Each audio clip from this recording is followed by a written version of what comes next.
नमस्कार दोस्तों, मैं तजिंदर वालिया अपने सभी देश विदेश के दर्शकों का दीप एक्सप्रेस न्यूज चैनल पे स्वागत करता हूं। दोस्तों, जैसा आपने कहा था, हमारे व्यूअर्स ने कहा था कि वालिया जी आप जल्द ही कोई ऐसा प्रोग्राम रखिए जिसमें शिक्षाविद भी हो, जिसमें समाज सेवी भी हो, जिसमें कानून के माहिर भी हों, कई बातें जो हमने करनी है उनके साथ कर सकें। मेरा अपने व्यूअर्स से निवेदन है कि आज ये जो हमने ये प्रोग्राम दीप एक्सप्रेस पे रखा है, इस पे हम बात करेंगे कोरोना महामारी जो चल रही है इसके ऊपर। और आज 2 जून है। जी हाँ, 2 जून 2020। 2 जून का मतलब आप सभी समझते होंगे। 2 जून ये अक्सर कहा जाता है कि आदमी को अगर 2 जून की रोटी मिल जाए, 2 जून का खाना मिल जाए तो सबसे बढ़िया होता है। और आज इसी विषय पर बात करने के लिए मेरे साथ एक ऐसी शख्सियत जो हरियाणा में जिनका अपना नाम है, मुकाम है, पंजाब हरियाणा हाई कोर्ट के सीनियर एडवोकेट हैं, कई सामाजिक संस्थाओं से जुड़े हुए हैं, कुछ करने में विश्वास रखते हैं। जसमेर सिंह जी, जसमेर चंद एडवोकेट जी जनरली वाले हमारे साथ हैं। हम आपका स्वागत करते हैं जसमेर जी। और मेरे साथ शिक्षाविद डॉक्टर रीना सिंगला जो कई कार्यक्रमों में हमारे आए। हमारे व्यूअर्स का ये कहना था कि मैडम को आप लेकर आए, उनसे बातचीत करेंगे। मैडम, हम आपका भी स्वागत करते हैं। जसमेर जी, सबसे पहले अपने व्यूअर्स को मैं ये कहूँगा कि हम बातचीत शुरू करेंगे जसमेर जी से।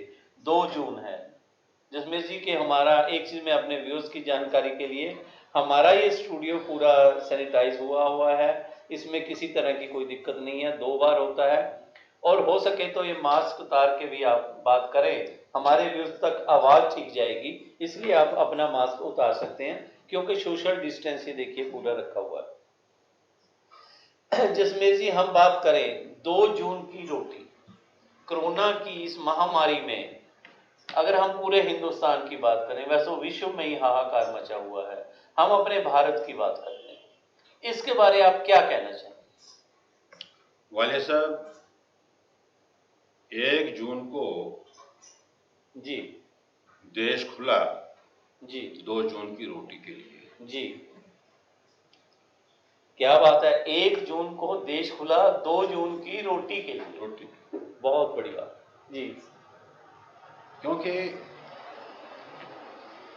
हर एक चीज की एक हद होती है, जी संसाधनों की भी एक हद होती है। जी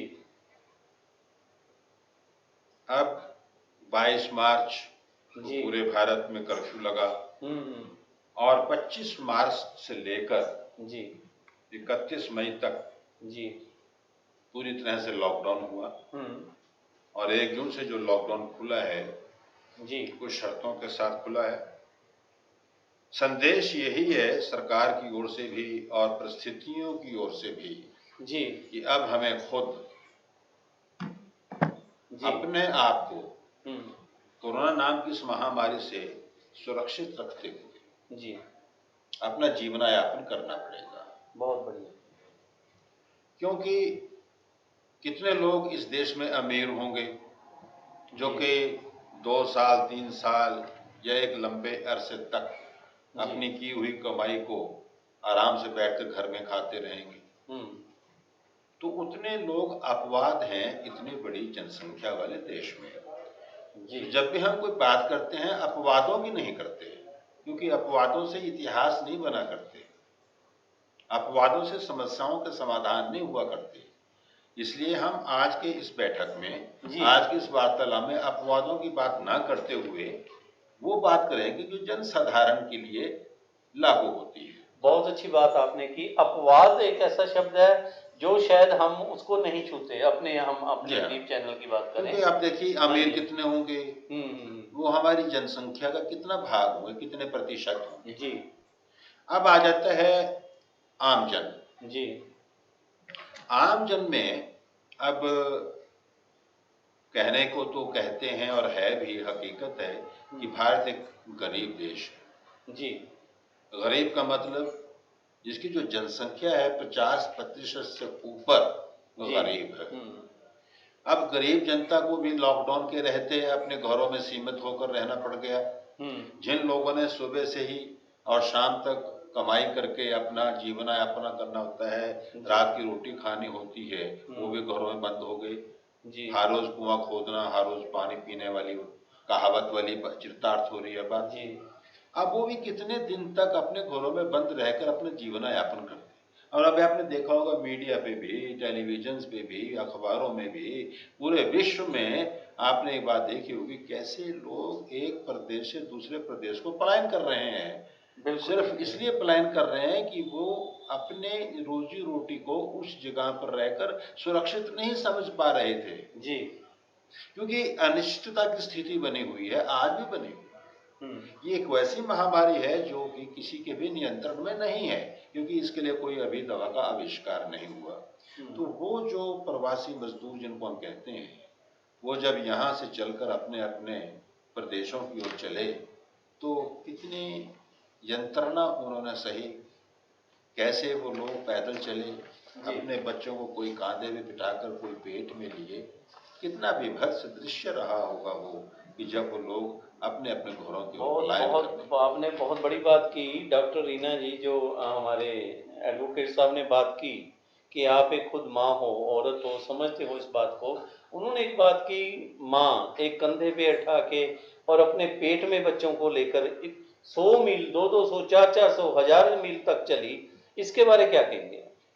देखिए, मैं बिल्कुल सहमत हूँ उनकी बात से कि पर उस टाइम जिस तरह का जो सलूशन था, देखो कोई भी माँ, चाहे हम तो इंसान हैं, जानवर तक नहीं अपने बच्चे को तकलीफ होने देते। जी माहौल ऐसा था, समय ऐसा था, कोई साधन नहीं था, कुछ नहीं था, तो जाना उनके लिए उनके अपने हिसाब से जरूरी था। तो जिस तरीके से उनको जैसे ठीक लगा उन्होंने पलायन का वो तरीका अपनाया। पर उस तरीके में देखिए, एक चीज तो समझ आई कि माँ तो माँ है।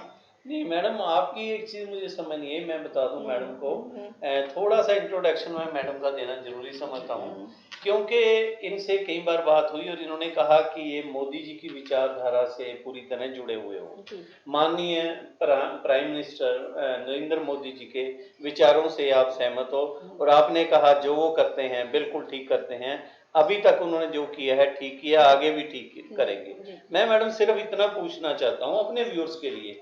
आपने कहा कि जैसा उनको लगा वैसा करा, जब और कोई उनको कोई ऑप्शन ही नहीं बचा वकील साहब, जब ट्रेनें हमारी बंद हैं, बसें हमारी बंद हैं, वही 2 जून की खाने के लिए उनके पास रोटी खत्म हो चुकी, कुछ उनके पास नहीं बचा, तो आदमी मरता क्या ना करता। ये चीज वकील साहब हुई कि नहीं हुई?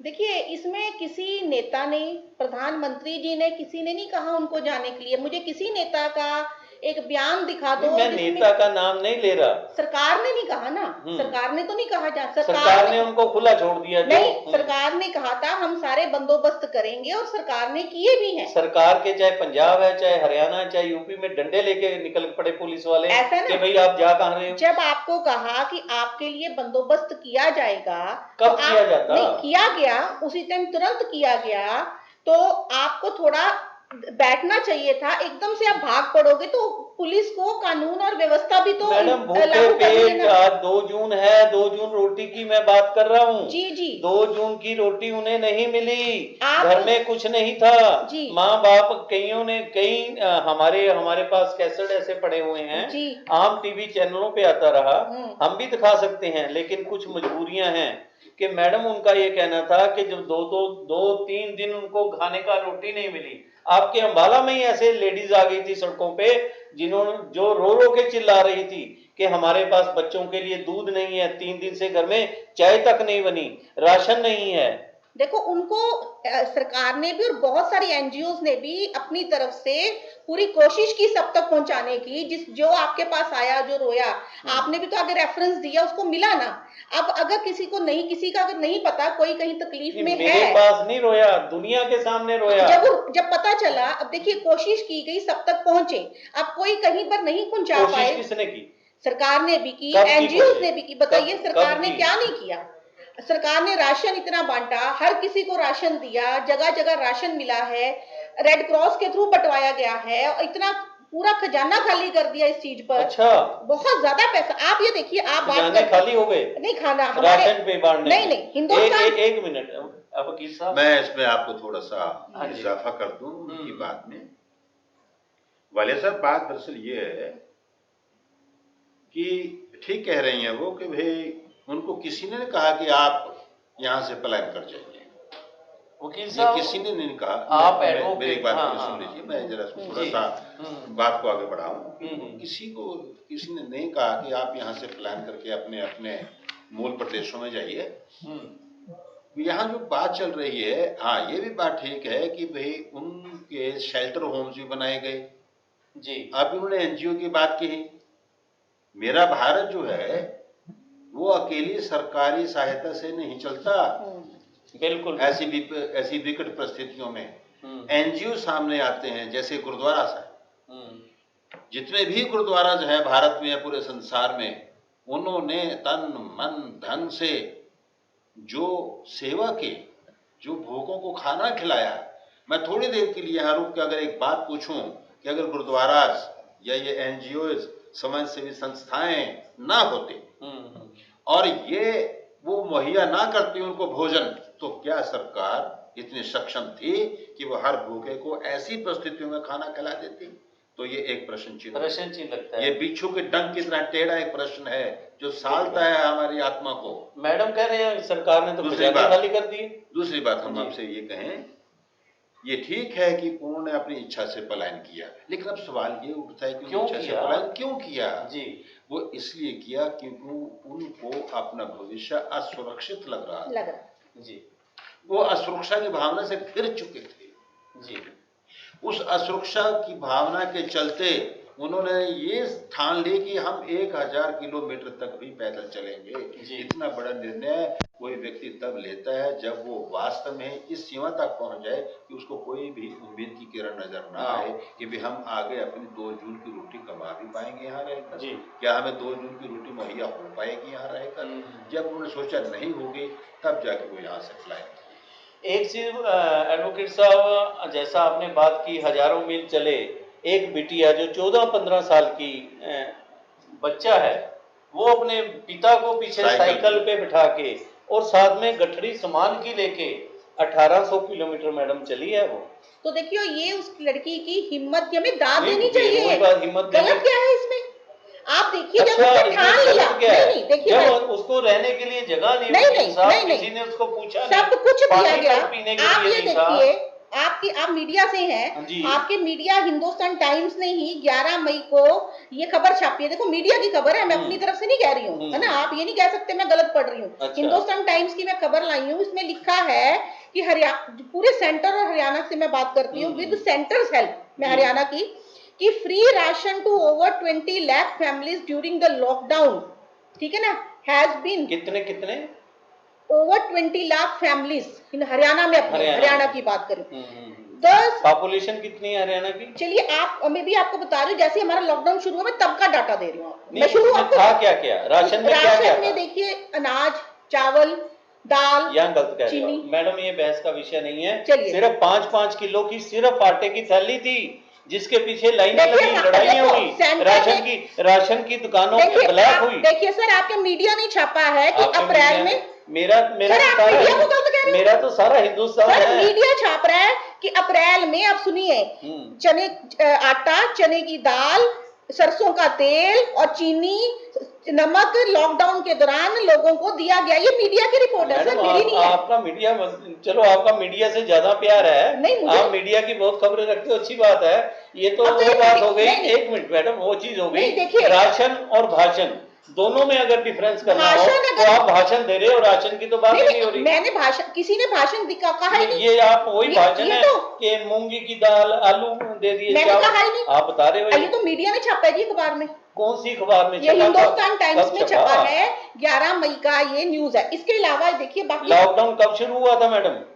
देखिए मार्च में, मार्च अप्रैल 2 महीने क्या होता रहा? ये अप्रैल की न्यूज है। देखिए अप्रैल अब आप कह रहे हो अप्रैल की न्यूज, उन्होंने मई में, अप्रैल आप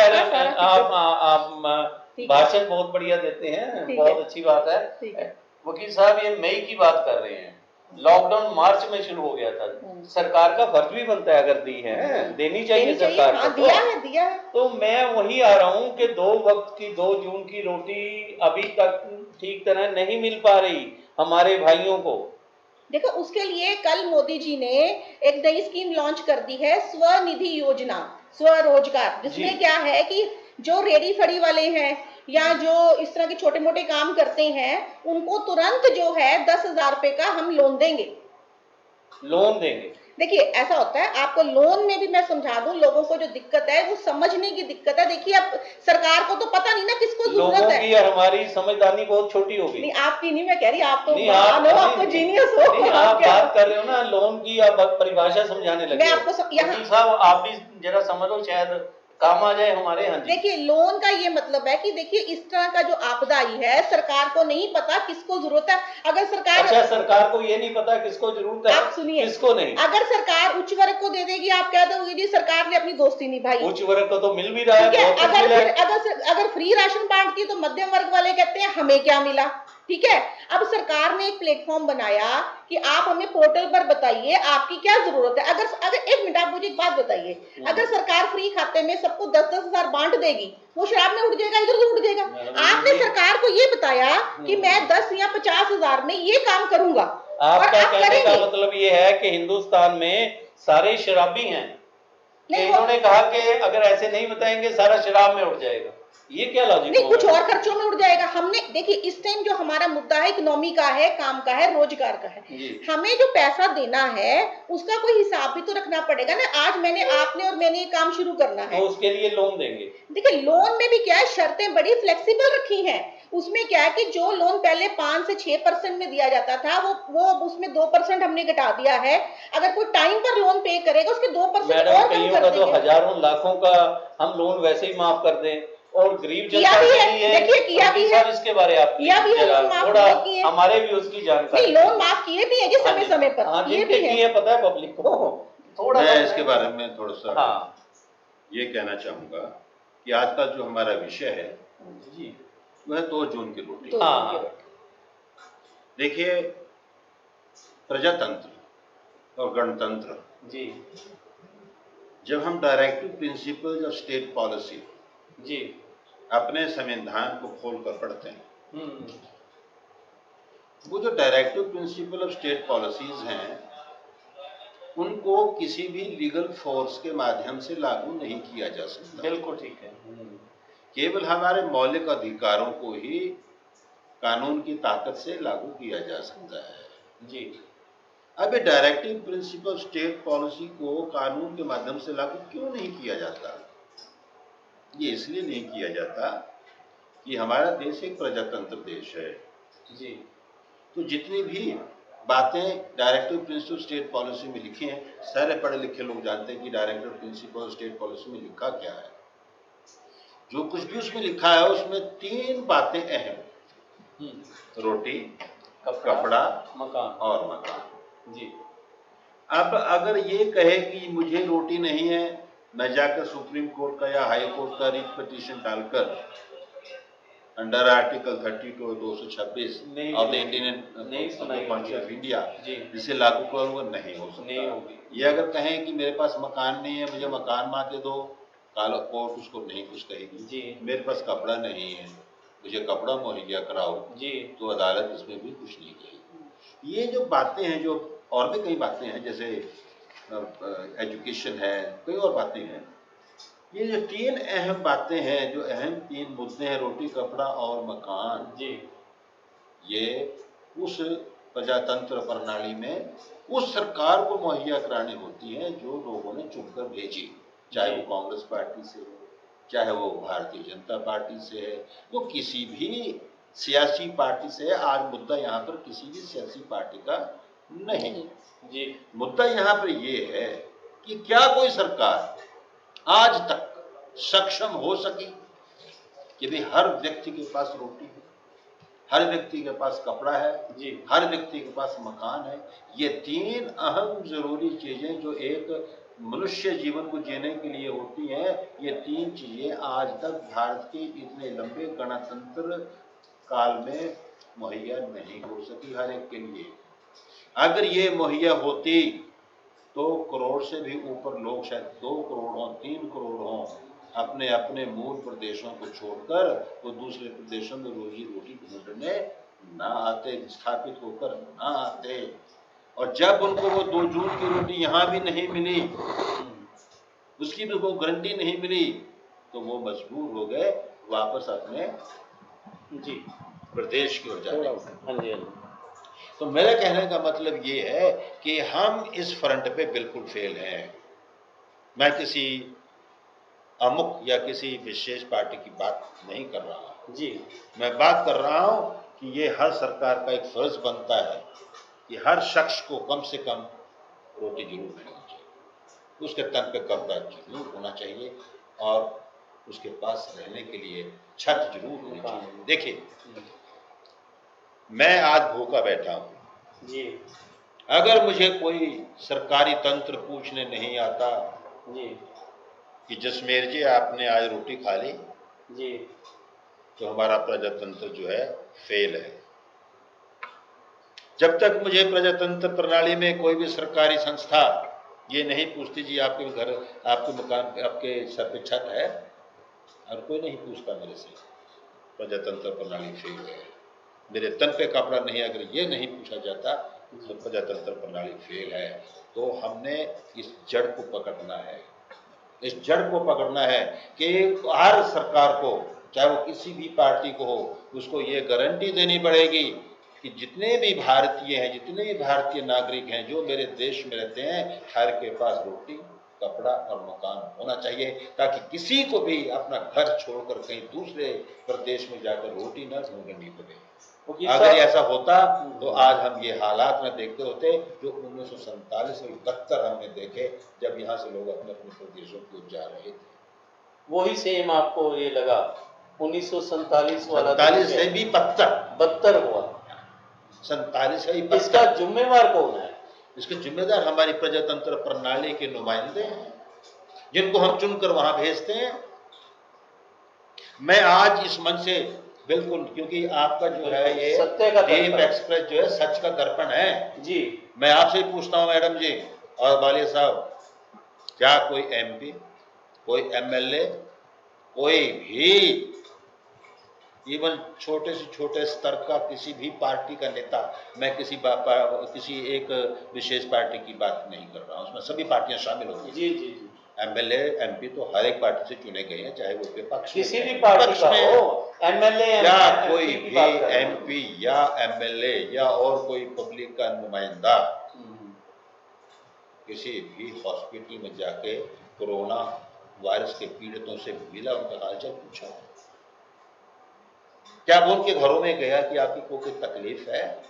अपने अपने सभा क्षेत्र में, लोकसभा क्षेत्र में, या अपने विधानसभा क्षेत्र में। जो आपने बात की, मैं साथ के साथ हमने ये सवाल पूछा एमपी से, एमएलए से, कईयों से, उनका ये कहना था लॉकडाउन लगा हुआ है जी, अगर हम ही पालना नहीं करेंगे तो पब्लिक कैसे करेगी? ये बहाना था। डॉक्टर साहब जाएंगे हॉस्पिटल, हाँ, वो पालना करें, सफाई कर्मचारी जाएंगे, एक वकील जाएगा कानून की रक्षा करने, किसी को जमानत करानी है जी, वो जाएगा, एक स्वास्थ्य कर्मचारी जाएगा, एक सफाई कर्मचारी जाएगा, एक पुलिस वाला जाएगा, लेकिन एक एमपी और एमएलए नहीं जाएगा, क्योंकि उनकी जो जान है ना वो बहुत कीमती होती है, वो ना चली जाए।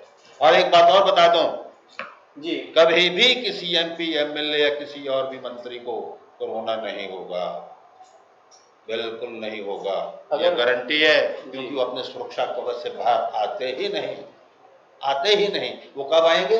जब ये बिल्कुल शांत हो जाएगा, जब सब कुछ खत्म हो जाएगा, वो तब आएंगे, फिर वो भाषण देने आएंगे, जब 2-2, 3-3 महीने एनजीओ का। मैं आपसे फिर माफी मांगना चाहता हूं कि मैं कब भारतीय जनता पार्टी की सरकार की बात नहीं कर रहा हूं, इसके अंदर कांग्रेस के एमपी भी आ गए, इसमें कांग्रेस के एमएलए भी आ गए। नहीं, एक चीज वकील साहब मैं आपसे और निवेदन करूंगा कि जिसकी सरकार होती है, जिम्मेवारी सरकार की नहीं होती। बिल्कुल दो राय, इसमें क्या दो? तो फिर हम ये कहते हैं संकोच क्यों कर रहे हैं कि सरकार? संकोच नहीं कर रहे, मैं तो ये कह रहा हूं कि जिसने जिस भी पार्टी के एमएलए एमपी को चुनकर अपना नुमाइंदा बनाकर भेजा है, चाहे पक्ष में भेजा चाहे विपक्ष में भेजा है, उसका फर्ज बनता है कि वो अपने विधानसभा क्षेत्र के लोगों से, अपने लोकसभा क्षेत्र के लोगों से उनकी मुसीबतों को जाने, उनके पास जाए, उनको ढाढ़स बंधाए और उनको उनको उनको पूरा वो चेत करे कि आपको ये करना है, इस संकट का आप ये कीजिए, आप ये। तो मैडम इसके बारे आप क्या कहेंगे? मैं एक चीज और साथ में ऐड कर दूं कि वकील साहब ने बहुत बड़ी बात की कि भाई नेता जो हैं वो अपना बैठे हैं लॉकडाउन में कि कोई ना कोई बहाना बनाकर टेलीफोन पे ही काम कर रहे हैं, और इसके लिए जब कोरोना पीक पे था कोई नहीं निकला।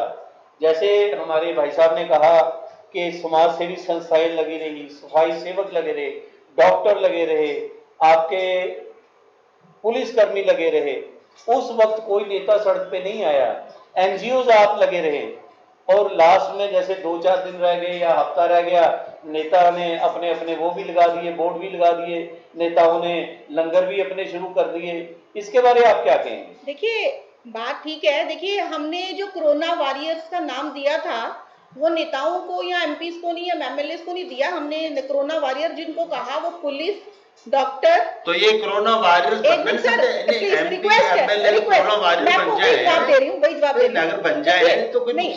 सुनिए ना, सुनिए, ये जो हमारे डॉक्टर्स हैं, हमने किसी प्राइवेट डॉक्टर को नहीं, आप सुनिएगा एक मिनट, हमने किसी प्राइवेट डॉक्टर को नहीं लिया, हमने गवर्नमेंट डॉक्टर्स को जो गवर्नमेंट से जुड़ा सिस्टम है उसके थ्रू काम किया है। आप ध्यान से सुनिएगा। गवर्नमेंट का सिस्टम किसने जोड़ा मैडम? आप सुनिए सर, जो डॉक्टर्स काम कर रहे हैं, जो पुलिस काम कर रही है, जो बाकी लोग काम कर रहे हैं, उनको इंस्ट्रक्शन देने के लिए भी तो कोई होना चाहिए ना। तो अगर वो नेता अपने घर में बैठ के फोन से काम कर रहे हैं तो उनको वो गाइड कर रहे हैं। देखिए जब कोरोना शुरू हुआ हमारे देश में, इवन हरियाणा में भी कोरोना का, एक मिनट मैडम, आप कह रहे हो गाइड कर रहे हैं, क्या पुलिस को भी उन्होंने गाइड किया कि जो सड़कों पे निकले हुए हैं उनको डंडे मारे, एक्शन हो रही है? देखिए ये आपने देखा था हमारे गृह मंत्री ने तुरंत इस पर संज्ञान लिया था, उन्होंने जांच के आदेश दे दिए, उस पर जांच हो रही है। वो गलत था। हाँ, मैं फिर यहाँ इंटरप्ट ये गलत। मैंने अभी जो बात कही है, अभी कोई एमपी, कोई एमएलए और कोई भी ऐसा नुमाइंदा बाहर निकल कर नहीं आया, ये 100% नहीं लागू होता। हमारे इतने प्रतिनिधियों में से, अब सुनिए, अब इतने प्रतिनिधियों में 2, 4, 10 यदि अपने अपने कवच से बाहर आकर जनता में आ भी गए, वो भी अपवाद की संज्ञा में आते हैं। वो भी अपवाद की संज्ञा में आते हैं और अपवादों से कभी भी इतिहास नहीं बना सकते। मैं आपको मेजॉरिटी की बात कर रहा हूँ। मेजॉरिटी ऑफ द पीपल है, मेजॉरिटी ऑफ द एमपीज हैं, एमएलएज हैं, वो किसी, देखिए कोरोना के बारे में एक बात, बड़ी अच्छी बात कही है डॉक्टर साहब ने और जितने भी मनोवैज्ञानिक, उन्होंने एक बात कही है कि आप अपने अंदर जीने की इच्छा को प्रबल रखिए। अगर आप अपने अंदर जीने की इच्छा को प्रबल रखेंगे तो आपकी रोग निरोधक शक्ति, इम्यूनिटी, उसमें इजाफा होगा, उसमें बढ़ोतरी होगी, तो आप इस कोरोना से लड़ पाएंगे, क्योंकि इसकी कोई दवा नहीं है। कहने का मतलब ये है कि अगर कोई मेरे विधानसभा क्षेत्र का एमएलए, मेरे लोकसभा क्षेत्र का एमपी अगर उस हॉस्पिटल में जाकर, जहां पर भी कोरोना पीड़ित है, वहां पर है, और जहां हम डॉक्टरों की देखभाल कर रहे हैं, चाहे वो वही पीपीटी किट पहन के पहुंच जाएं और जाकर वो कहें घबराना नहीं, हम आपके साथ खड़े, आप निश्चिंत रहिए, ब्रेवो रखो, किसी भी नुमाइंदे ने ऐसा नहीं किया, क्योंकि उनको डर था कहीं ये हमें न लग जाए। ऐसा डर नहीं था। आप ये देखिए, इस आपदा में सबसे पहला हमारा इशू था कि जिसको कोरोना हो गया वो ठीक होके घर पहुंचे, और वो काम कर सकता है डॉक्टर, ठीक है ना। अब डॉक्टर के लिए सबसे पहले मॉरल सपोर्ट की बात कर, हाँ जी, मॉरल सपोर्ट भी, चलिए ठीक है। अभी अगर आपको क्या लगता है कि मॉरल सपोर्ट के लिए नेता का जाना मतलब भी जरूरी है, चलिए वो बात का मैं जवाब देती हूँ। नहीं, नेता तो सिर्फ वोट ही चाहता है और वो वैसे मॉरल सपोर्ट नहीं। देखिए अगर आज इंडिया कोरोना से लड़ रहा है ना, विपदा में भी एक एमपी एमएलए इस विपदा में पीड़ितों के साथ नहीं खड़ा होता, तो वो अपनी नुमाइंदगी से बेईमानी कर रहा है, ईमानदारी नहीं कर रहा। आपकी बातें कई जगह बिल्कुल सही है, आप मेरी बात सच है। नहीं, अगर सही है तो फिर आप बताइए। मैं बताती हूँ। देखिए ऐसा है कि जो लोग घर में, आप कहते हो घर में बैठे हैं, आप देखिए डेली हमारी वीडियो कॉन्फ्रेंसेस हो रही है, सारा सिस्टम, देखिए काम तो घर में बैठ के भी। अब ये क्या सोचते हैं कि आप घर में बैठे कुछ इतना, देखिए देश में जिस दिन कोरोना आया हमारे पास एक भी कोरोना का डॉक्टर, हमारे पास अरेंजमेंट नहीं था, डॉक्टर खूब से अरेंजमेंट नहीं था।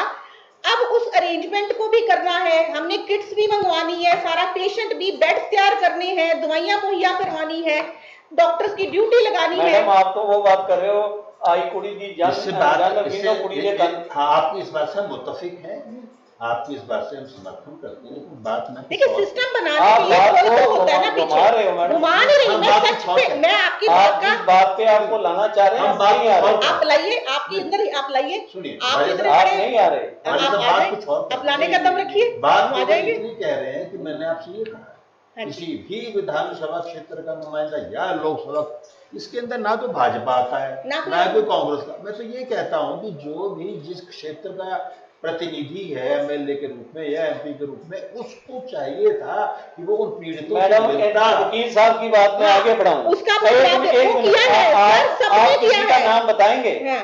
आप किसी का नाम बताएंगे? अनिल विज जी को छोड़ के आप कई बार उनका नाम ले चुके। वो हरियाणा अपवाद की है। अगर बात करें, वो अपवाद है, वो भी हम क्लियर करेंगे। आपके क्या हो गया विज जी को? हुआ कुछ उनको कोरोना? नहीं हुआ ना, और वो सबक लेना चाहिए था अनिल विज जी से। देखिए बाकी लोगों ने अपने अपने सिस्टम के हिसाब से वीडियो कॉन्फ्रेंसिंग से सारे देश को बारी बारी किया है, तो हमारे मैं एमएलए की बात कर रहा हूँ मैडम, एमएलए सारे देश को काम करना बैठ जाएगा। अभी एमएलए की कर रहे हैं, सभी एमएलए की कर रहे हैं। कहीं बाढ़ आ जाए, हम्म। साइक्लोन आ जाए, देखिए कैसे भागते हैं वहां पर, क्योंकि कैसे हवाई पे गेड़ी कैसे लगती है फोटो वहाँ। खिंचवाते हैं वो, हवाई जहाज पे घूमना है वहां वो पे। भी तो प्राकृतिक विपदा है, ये भी तो एक प्राकृतिक विपदा है। जब वहां जा सकते हैं यहाँ क्यों नहीं? उस आपदा में, इस आपदा में जमीन आसमान का फर्क है, उसको बिल्कुल। उसको वही ऑब्जर्व तो हम कह रहे आप हैं। समझिए, आप वकील साहब इस चीज को समझिए, उस आपदा को देखना पड़ेगा कि आपदा किस तरह की, इसमें कैसी हेल्प की जाए, हम और देख इस लेंगे। आपदा के लिए अरेंजमेंट करनी पड़नी थी आपका पूरे देखने सिस्टम की। देखने पे याद आ गया कि अगर हम अपने एरिया की बात करें मैडम, चाहे भाजपा है जी। चाहे कांग्रेस है, जी। ध्यान से सुनना मेरी जी, बात। जी, जी। अगर एनजीओ यहाँ पे काम ना करती जी तो कहता तो यहाँ पे माहौल ही कुछ और हो जाता। वो कितने बढ़ते ठीक है। और दूसरी बात सुन लीजिए, हाँ। अगर जो आप प्रशासन की बात कर रहे हो, हमारे पास वीडियोज हैं, हमारे पास फुटेज हैं, अगर कहीं जरूरत पड़ी हम दिखा भी देंगे। मैं आपको कह रहा हूँ, आपके जरिए मैं मैसेज दे रहा हूँ मैडम, अगर भाजपा वाले निकले हैं तो उन्होंने अपने लोगों को राशन बांटा, गरीब को नहीं दिया। अगर कांग्रेस वाले निकले हैं राशन बांटने, वो उन गरीबों के नाम पे उन्होंने अपने अपने जो वोटर हैं उनको दिया। आम गरीब को अभी तक नहीं राशन मिला।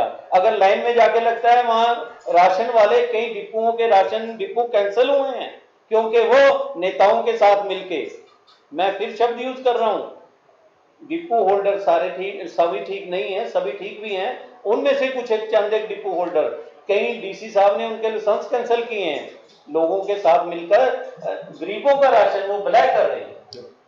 आप सिस्टम तो की बात कर रहे हैं। आप ये मानते हो ना, फिर अगर इस टाइम में किसी ने गलत किया तो फिर वो प्रशासन ने, कैसे- सिस्टम ने उसको पकड़ा ना?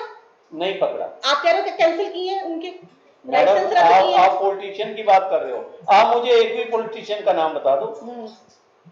आप अपने शहर का ही बताओ मुझे। भले साहब दूसरी बात में ये कह रहा था कि नहीं बताइए आप। देखिए हमारे शहर का, अगर आप एमएलए की बात करते हो, अगर इस तरह की बात है, देखो मैं उसमें- एमएलए की नहीं, सभी की बात कर रहा हूं। अगर अपने शहर की बात करनी तो मैंने देखा अपने एमएलए को, वो उस दिन सैनी धर्मशाला में लोगों को बता रहे थे कि आप पंजाब से आए, उन्होंने निकाला, हम नहीं निकालेंगे, हम आपको भोजन दे रहे हैं, उन्होंने दिया। ये एमएलए को क्या देखा कहा, मैंने, क्या कहा मैंने? उन्होंने कहा कि पंजाब वालों ने उन्होंने उसमें वो ये शब्द कहने चाहिए थे। नहीं, उन्होंने जो ये आप कह रहे हो ये एमएलए के शब्द है। क्या कहे हैं, रिपीट करेंगे आप? उन्होंने देखिए उसमें उन्होंने ये भी कहा था, ये राजनीति नहीं मैं कर रहा, पर वो लोग परेशान थे, उनको ये कहा देखो अगर उन्होंने आपके साथ गलत किया, हम नहीं कर रहे, हमने आपको शेल्टर भी दिया है, आपको फूड भी दिया है, सब कुछ दिया, परेशान ना हो, और आपको बड़े अच्छे से घर भी पहुंचाएंगे। ये बात मैंने खुद सुनी है। ठीक है, एक बार जैसे उन्होंने स्टार्ट किया मुझे भी थोड़ा गलत लगा, पर उन्होंने बाद में ये साथ में बात जोड़ी कि आप इसको राजनीति की तरफ मत लेकर जाना। देखो अगर पंजाब वालों ने उनको इधर धक्का दिया तो अंबाला वालों ने संभालना तो है ना, सरकार ने संभाला ना। अंबाला से भी हमारे पास फिर वही बात आ जाती है कि बाद में लास्ट में आके आप संभाल लो, उससे पहले 2 महीने या क्या होता रहा हमारा। पूरी बात मैडम, पूरी बात सुनिए आप। आप कह रहे हो आप कितना निकले, आप भी भाजपा के नेता हो, आपने क्या काम किया? जितना काम मैंने किया आप बता दो उतना। आप बताएंगे आप क्या? आप देखिए हमारा जो काम है, हमने लोगों को राशन के लिए अलग अलग पोर्टल बने, एप्स बनी, पब्लिक मेरे पास आती रही, मैंने सबकी एप्स को, क्योंकि हर किसी के पास स्मार्टफोन नहीं है, उसको फोन चलाना भी नहीं आता, ऐप नहीं, हमने उस ऐप को अम्बाला में ही मैडम 70% ऐसे लोग हैं जिनको ऐप क्या ठीक तरह फोन नहीं तो चलाना हमने आता। भरे ना, उनको राशन मिला। आप बताओ, आपको मैं उनके प्रूफ दे सकती हूँ अगर आपने अपनी। अच्छा, उसके बाद देखिए, हमने समृद्धि योजना हरियाणा में 12 लाख लोगों की थी, उनको हमने 6-6 हजार रुपए खाते में। आप बताओ कितने प्रूफ आपको चाहिए? हमने रेडी मुझे प्रूफ नहीं चाहिए, हमारे ऑडियंस को बताओ। आप ऑडियंस सुनिए, हमने समृद्धि योजना के अंतर्गत मुख्यमंत्री समृद्धि योजना, हमने लोगों को 6-6 हजार लोगों के खाते में आए। अब लोग ना बताएं तो बताओ हमारा क्या कसूर है? 1-1 हजार रुपया हमने रेडी फड़ी वालों को हर हफ्ते का दिया है। 4500 रुपए हमने। मैडम, रेडी फड़ी वालों के प्रधान यही बोल के गए थे, आप कहते हो नेक्स्ट मीटिंग में आपकी उनके साथ करवा देता हूँ।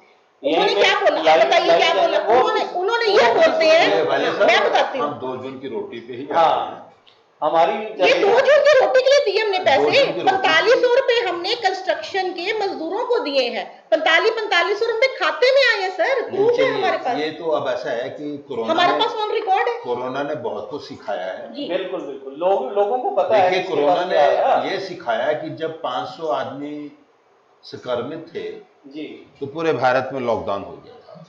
जी। ठीक है जी। अब लाख से भी ऊपर हैं, 1.5 लाख से भी ऊपर हैं, तो पूरा भारत खुल गया है। तो संदेश ये जाता है, आपको कोरोना के साथ ही रहना पड़ेगा। बिल्कुल, ये तो ठीक है। सीधी बात है। तो आज आपके इस चैनल के माध्यम से हम ये एक बात कहेंगे कि कोरोना जो है वो जीवित वायरस नहीं है, ये एक डेड वायरस है जी और ये कभी अपने आप नहीं चलता, जी। इसको ले जाया जाता है, इसको कैरी किया जाता है। दूसरा, ये वायरस कभी हवा में नहीं फैलता, ये कुछ दिन कुछ समय हवा में रहता है। जब आप छींक मारते हैं या जब आप बोलते हैं बिना मास्क के, तो ड्रॉपलेट्स गिरती हैं, तो वो कुछ क्षणों के लिए वायु में रहती हैं, उसके बाद ये खत्म हो जाती हैं। तो आपको यानी हम सबको कोरोना के साथ रहना सीखना पड़ेगा जी। एक तो हमें मास्क का प्रयोग करना है। आज हम यहाँ बातचीत कर रहे हैं, मास्क नहीं लगा के कर रहे हैं, लेकिन हम मास्क का जो है वो जब भी घर से बाहर हो मास्क का प्रयोग करें, सोशल डिस्टेंसिंग को बना के रखें। हरियाणा गवर्नमेंट तो फाइन भी रखा है, अगर आप घर से बाहर जाते हो मास्क लगाना जरूरी है। सोशल लगाना डिस्टेंसिंग चाहिए। बना के रखें, क्राउड कहीं भी ना करें, क्योंकि अब हमें ये अनुशासन तो खुद बना के रखना पड़ेगा। यदि हम इस अनुशासन को खुद नहीं बनाएंगे तो हम कोरोना से बच नहीं पाएंगे। अब कब तक हम घरों में बंद रहेंगे, कब तक हम, अब देखो बच्चे भी घर में बंद हैं, उनके लिए भी अब एक कोई सिस्टम बनाया जा रहा है कि कैसे स्कूलों कॉलेजों को खोला जाए। जी। तो कहने का मतलब ये है कि हमें शिक्षित होना पड़ेगा कोरोना से बचने के लिए। खुद अपने जो साधन, सरकार जो अपनी guidelines, doctors, World Health Organization जो गाइडलाइन जारी कर रहे हैं उनका पालन करें। ठीक है जी। और जो भी दुकानदार हैं, दूसरे व्यापारी हैं और जिन्होंने फैक्ट्रीज खोली हैं, वो भी इन गाइडलाइंस का पालन करें ताकि लोग अपनी रोजी रोटी कमा सकें और इससे संक्रमित भी ना हो। अब हमें इसके साथ रहना पड़ेगा। दूसरा, कोरोना हमें यह सिखाया कि स्वच्छता, सफाई जीवन में बहुत जरूरी है। और देखिए, कोरोना से एक बात साफ जाहिर है कि जब तक ये प्राणी, मानव जिसको हम जीव कहते हैं, जो कि शास्त्रों के मुताबिक या कहो किसी भी धर्म के मुताबिक 84 लाख योनियों में सर्वश्रेष्ठ योनि है, लेकिन जितनी गंदगी ये जीव फैलाता है उतनी गंदगी कोई जानवर, कोई जीव नहीं फैलाता। और जितने दिन ये घरों में बंद रहे तो वातावरण स्वच्छ हो गया, नदियाँ स्वच्छ हो गई, पेड़ पौधे फूलने पड़ने लगे, चिड़ियाँ चहचहाने लगे। उसका मतलब ये है, आओ हम वातावरण को स्वच्छ रखें, आओ हम पर्यावरण को स्वच्छ रखें। ठीक है जी। गंदगी ना फैलाएं, हर प्रकार के प्रदूषण से दूर रहें और अपने जीवन का ठीक से जीवना यापन। मेन सर बात आ और गई सरकार के दो लिए ये हम संदेश बात लेकर चले थे। मैं काट रहा हूँ। सरकार के लिए ये संदेश जाता है कि आप अपने साधनों को उन चीजों पे लगाइए जहाँ इंसान की 3 अहम जरूरतें पूरी होती हों, उनको प्राथमिकता दीजिए। भले ही और कोई तरक्की हम किसी क्षेत्र में कर सकें या ना कर सकें, लेकिन जो धन हमारे पास है उसका विनियोग हम पहले इन 3 अहम जरूरतों की ओर करें, ताकि कोई भी कल आने वाली ऐसी विपदा में अपने प्रदेश को छोड़कर कहीं और ना जाए। वहीं कायम रहे, उसके घर पे उसको कोई घर हो, छोटी छत हो उसको, और उसके तन पे करो। भाई पहले तो इसको प्राथमिकता दो, उसके बाद किसी और अभियान को छेड़ो। हम तो इस माध्यम से अपनी बात जनता तक पहुंचाना चाहते हैं। मेन चीज वकील साहब, फिर हमारे दर्शक, बहुत से दर्शक ये प्रोग्राम देख रहे हैं, सैकड़ों की संख्या में हमारे पास मैसेज भी आ रहे हैं। मेन चीज जो मुद्दा हम लेकर चले थे, शायद वो अभी तक क्लियर नहीं हो पाया। हम इधर उधर की बातें ज़्यादा करने लगे। शायद हम ये समझे कि पॉलिटिकल पार्टियों की बातें करके हम अपने नंबर बना रहे हैं, हम ऊपर हो जाए नीचे हो जाए। मैं ये कह रहा हूँ कि 2 जून की रोटी, आपने जैसे बात की, अगर सामाजिक संस्थाएं, हम अपने अम्बाला या इसके इर्द गिर्द की बात करें, यहाँ पे अगर सामाजिक संस्थाएं ना चलती तो स्थिति क्या होती? क्या 2 जून की रोटी मिल पाती? ये बात मैं पहले कह चुका हूँ कि यदि सरकार स्वयं सेवी संस्थाएं आगे ना आती, माइक तो नहीं पड़ता। अगर स्वयं सेवी संस्थाएं यहाँ ना आती तो स्थिति और भी विकट होनी थी। जी भूख से न जाने कितनी जाने जाती, जी, क्योंकि सरकारी तंत्र इतना सक्षम नहीं था कि वह हर भूखे को रोटी दे देता। जी। तो स्वयंसेवी संस्थाओं के आगे आने से इस समस्या को हल करने में काफी हद तक मदद मिली है। मैडम, इसके बारे में आप क्या कहेंगे? देखिए, स्वयं सेवी संस्थाएं अगर आगे आई हैं तो उन्होंने अपना कर्तव्य समझा है ना। उन्होंने अपनी इच्छा से, अपने कर्तव्य से, अपनी भावना से, देश के प्रति अपनी लगन की वजह से, सेवा भाव की वजह से ये सब किया है। उनको अपना फर्ज लगा है। अब आप देखिए, अभी वकील साहब कह रहे थे हमारा देश प्रजातंत्र देश है, तो प्रजातंत्र में जो सरकार चलाई जाती है, जनता और उनके द्वारा चुने गए नेता मिलकर चलाते हैं वकील साहब।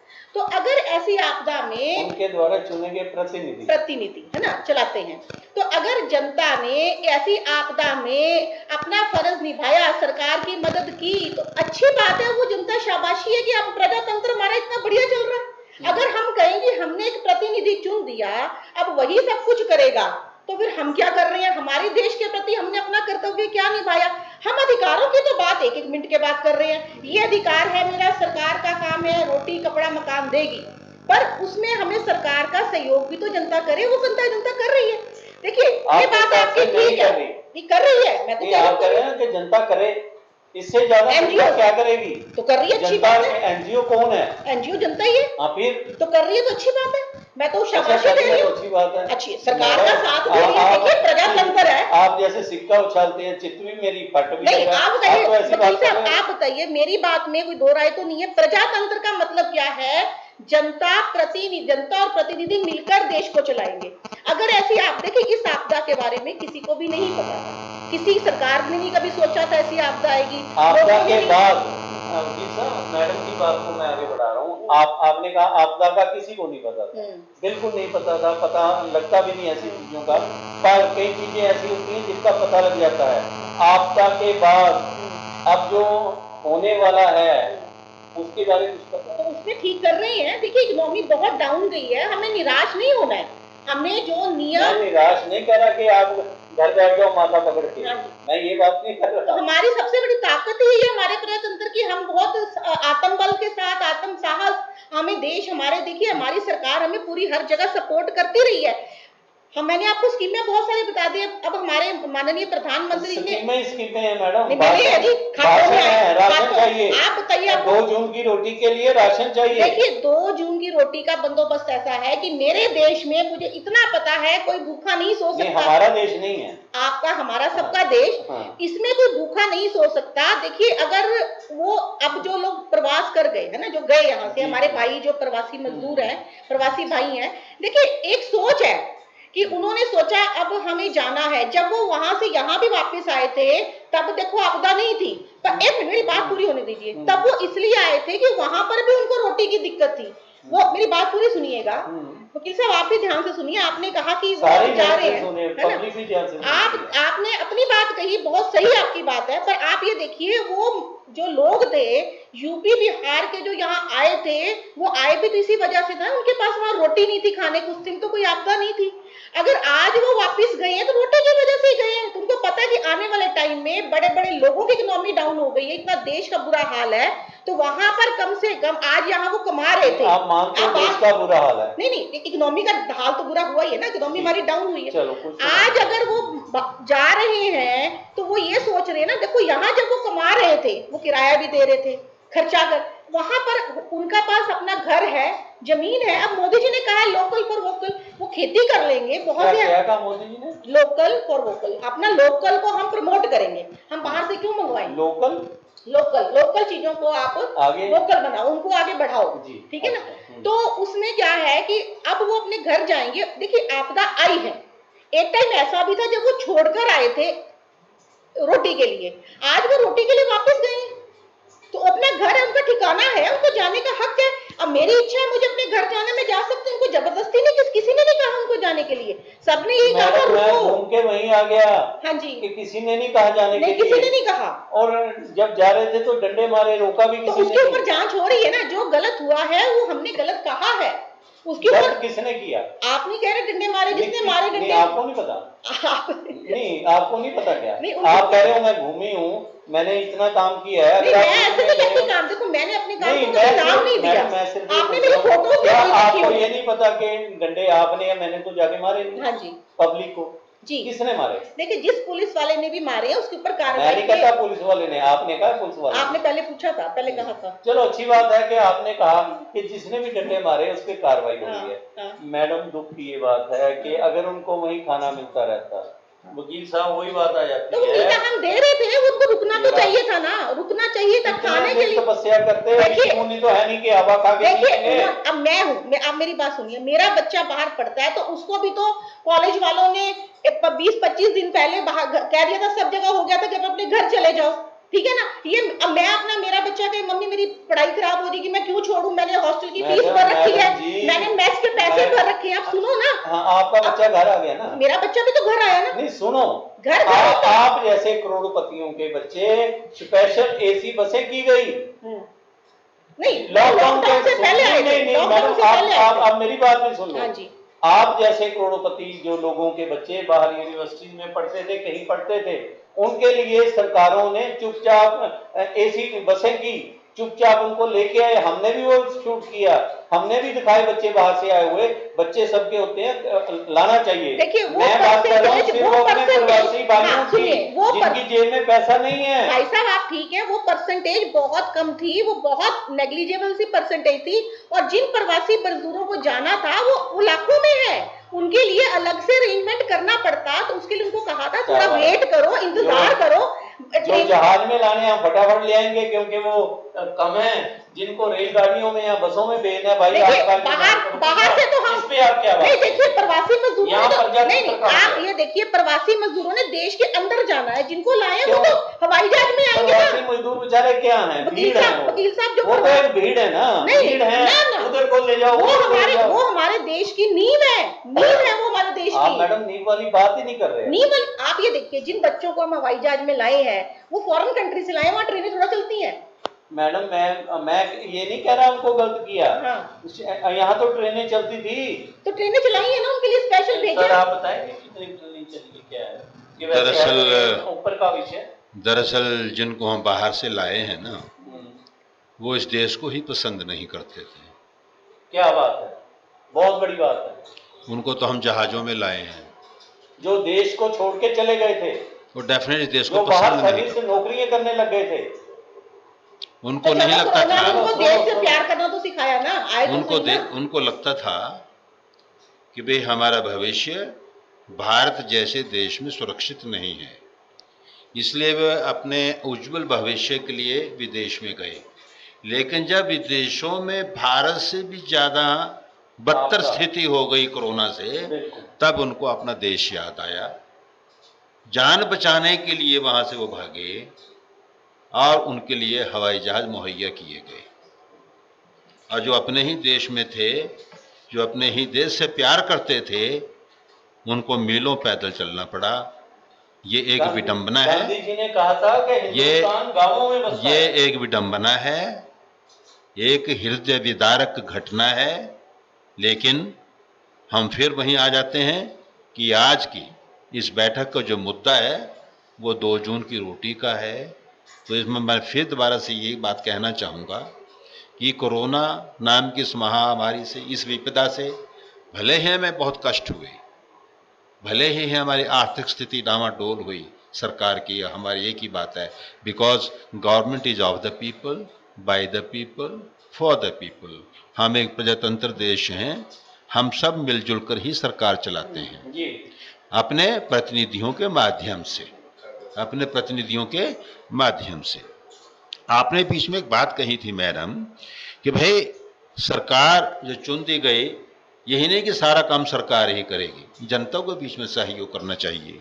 देखिए, इसके बारे में थोड़ा सा मैं एक बात कहना चाहूँगा कि जब भी हम किसी प्रतिनिधि को चुनते हैं तो उसको वैधानिक शक्तियाँ दी हुई, उसको कॉन्स्टिट्यूशनल पावर्स हैं, वो वैधानिक शक्तियों के साथ कार्य करते हैं। जब उनको वैधानिक शक्तियाँ दे दी, उनको जनता का फंड दे दिया। अब जनता कैसे मदद करती है मैं बताता हूँ। जनता मदद करती है टैक्स देकर, कई रूपों में। हम जनता को जनता जो है वो सरकार को टैक्स देती है, जिससे कि सरकारी खजाना तैयार होता है। उस सरकारी खजाने को खर्च करने की वैधानिक शक्तियां हमारे नुमाइंदों के पास होती हैं, बजट्स तैयार होते हैं। तो जनता जो कर सकती है वो ये कर सकती है कि हम एक सक्षम प्रतिनिधि को चुनकर विधानसभा या लोकसभा में भेज देते हैं। आगे उनको वैधानिक शक्तियां मिली हुई हैं, उनके पास हमारे टैक्सों के माध्यम से एकत्रित किया हुआ खजाना होता है, जिसका वो विनियोग करते हैं, खर्च करते हैं। तो इसमें जो जनता कहते हैं ना उनका फर्ज कर्तव्य है, ये जनता का कर्तव्य नहीं है कि वो भूखों को रोटी खिलाए, भूखों को आशियाना दे। ये जनता का कर्तव्य नहीं है, ये तो स्वेच्छा है, इच्छा है। कोई करता है कर ले, अच्छी बात है, मानवता की बात है, लेकिन इसको हम कर्तव्य की संज्ञा नहीं दे सकते। ये उनका कर्तव्य नहीं, कर्तव्य तो केवल सरकार का है, जो कि हमारे एमएलए और एमपी के माध्यम द्वारा निर्धारित होती है। दूसरी बात, एक चीज मैं यहाँ, एक मिनट, हमारे बहुत से व्यूअर्स ये प्रोग्राम देख रहे हैं, उनमें कुछ के मैं 1 मिनट लूंगा जी। पीके सचदेवा जी हैं, वो लिख रहे हैं very interesting debate, both guest are intellectual and intelligent. Thank you. Rajesh ji लिख रहे हैं आज का विषय बहुत बढ़िया है। हमारे सुशील शर्मा जी लिख रहे हैं संवेदनशील मुद्दा है, सहजता और आपसी सहयोग से हल होगा। जी। हाँ प्लीज। आपसी सहयोग ये होगा कि अब जैसे कि ये कोरोना नाम की विपदा से हम रूबरू हुए जी। अब देखिए, कई महामारियां या कई ऐसी विपदाएं या विकट परिस्थितियां जिंदगी में आती हैं, तो वो कुछ सबक भी सिखा के जाती हैं। अब हमें सबक क्या मिला इससे? मैं फिर अपनी बात को दोबारा से रिपीट कर रहा हूं, ताकि वो इस बात में फिर ना खो देना आप। हमें इससे ये शिक्षा मिलती है, यानी सरकार को यहाँ ये शिक्षा मिलती है कि हमें ऐसे संसाधनों को जुटाना होगा कि फिर कभी कोरोना जैसी विपदा आने पर मेरे किसी भारतीय को सड़कों पे भटकना ना पड़े, आशियाना तलाश ना करना पड़े, कपड़ों के लिए भीख ना मांगनी पड़े। मैं बार बार एक यही बात कह रहा हूँ कि डायरेक्टिव प्रिंसिपल स्टेट पॉलिसीज को पूरी आत्मीयता से और पूरी स्ट्रिक्टली लागू कीजिए, क्योंकि ये वैधानिक शक्ति द्वारा इसलिए लागू नहीं होती क्योंकि जब 5 वर्ष के बाद कोई प्रतिनिधि या कोई पार्टी जनता में वोट मांगने जाती है, तब जनता उनसे पूछती है कि ये जो डायरेक्टिव प्रिंसिपल स्टेट पॉलिसीज हैं आपने कहाँ तक लागू किए और कितने, और उसके मुताबिक ही वो जीत या हार होती है। तो मेरा तो यही कहने का मतलब है कि 2 जून की रोटी सभी को मिले। मैं फिर एक बात रिपीट करना चाहता हूँ सभी व्यूअर्स के लिए भी। देखिए, मैं ना प्रवासी मजदूरों की बात कर रहा हूँ कि वो कैसे यहाँ से पलायन करके गए। मैं तो एक आपको बड़ी ऐसी बात कहने जा रहा हूँ कि आप किसी समय भी जब रात्रि होती है, जब रात होती है, तो आप किसी रेलवे स्टेशन के पास या किसी बस स्टैंड के पास जाइए। वहाँ पर आपको कोई ना कोई आदमी सोते हुए, कई आदमी वहाँ सोते हुए मिलेंगे आप, जिनके ना तन पे कपड़ा है, न सर पे छत है, न खानों को है। जिस दिन ऐसे व्यक्तियों को सरकारी तंत्र ये पूछना शुरू कर देगा, भूख तो नहीं लगी, कपड़े हैं, सर पे छत है जी तो समझ लीजिएगा हमारा प्रजातंत्र कामयाब हो। मैडम, इनके बारे में आप क्या बस कहेंगे? ये कहना। आपने अभी कहा कि जो जनता प्रतिनिधि चुनती है उसको कुछ वैधानिक शक्तियां मिलती हैं, सभी वैधानिक शक्तियां उसी के पास होती हैं। अब आप इस बात को समझिए, जब उसको प्रतिनिधि बनाया था तब भी तो जनता उसके साथ थी ना। जनता ने ही उनको चुना है, जनता की वजह से ही वो बने हैं। तब जनता का अगर रोल था कि जनता वोट दे के उनको बनाएगी, तो उसके बाद उन वैधानिक शक्तियों को के द्वारा जो रूल्स, जो कानून इंप्लीमेंट करने हैं, तो फिर जनता ये क्यों सोचे कि वही करेगा, मिलके करना है। वही मानवता वाली बात है। ये कर्तव्य की बात मैंने ये नहीं कहा कि कर्तव्य को लीगल नहीं हम कह सकते, कानून नहीं हमें बाध्य कर सकता। अगर मुझे लाइट पर जैसे क्रॉसिंग है, वहां पर लाल लाइट पे रुकना है, ठीक है, नहीं तो ये मुझे बाउंड आपने कर दिया कि अब उसमें ये कि कानून बना दिया कि अगर मैंने क्रॉस की तो मेरे ऊपर जुर्माना हो जाएगा। पर अगर कोई भूखा है, मैंने रोटी नहीं खिलाई, तो मैंने अपना कर्तव्य, अपनी नैतिकता, अपनी मॉरल वैल्यू या कुछ इंसानियत के नाते खिला दी, उसमें मुझे कानून बाध्य नहीं करता, ठीक है ना। अब जनता ने जब एक प्रतिनिधि बनता है तब भी तो उसके आसपास हजूम होता है ना। अगर ऐसी आपदा में उन वैधानिक शक्तियों को इंप्लीमेंट, अब वैधानिक शक्ति में एक शक्ति आती है लोगों तक रोटी पहुंचाना, ऐसी आपदा में अगर जनता ने साथ मिलके काम किया तो बहुत बढ़िया किया ना। यही तो हमारा असली लोकतंत्र है। लोकतंत्र यही तो कहता है मिलके चलाएंगे हम सरकार अलग से कुछ नहीं है, जनता के द्वारा, जनता की सरकार है। समझ रहे अब भी आप मैं जो बात संदेश देना चाहता हूं ना जी, वो संदेश ये देना चाहता हूं जी, मैं बार बार एक बात कह रहा हूं, मैं भाजपा, कांग्रेस या किसी बाकी पार्टी की बात नहीं कर रहा हूं।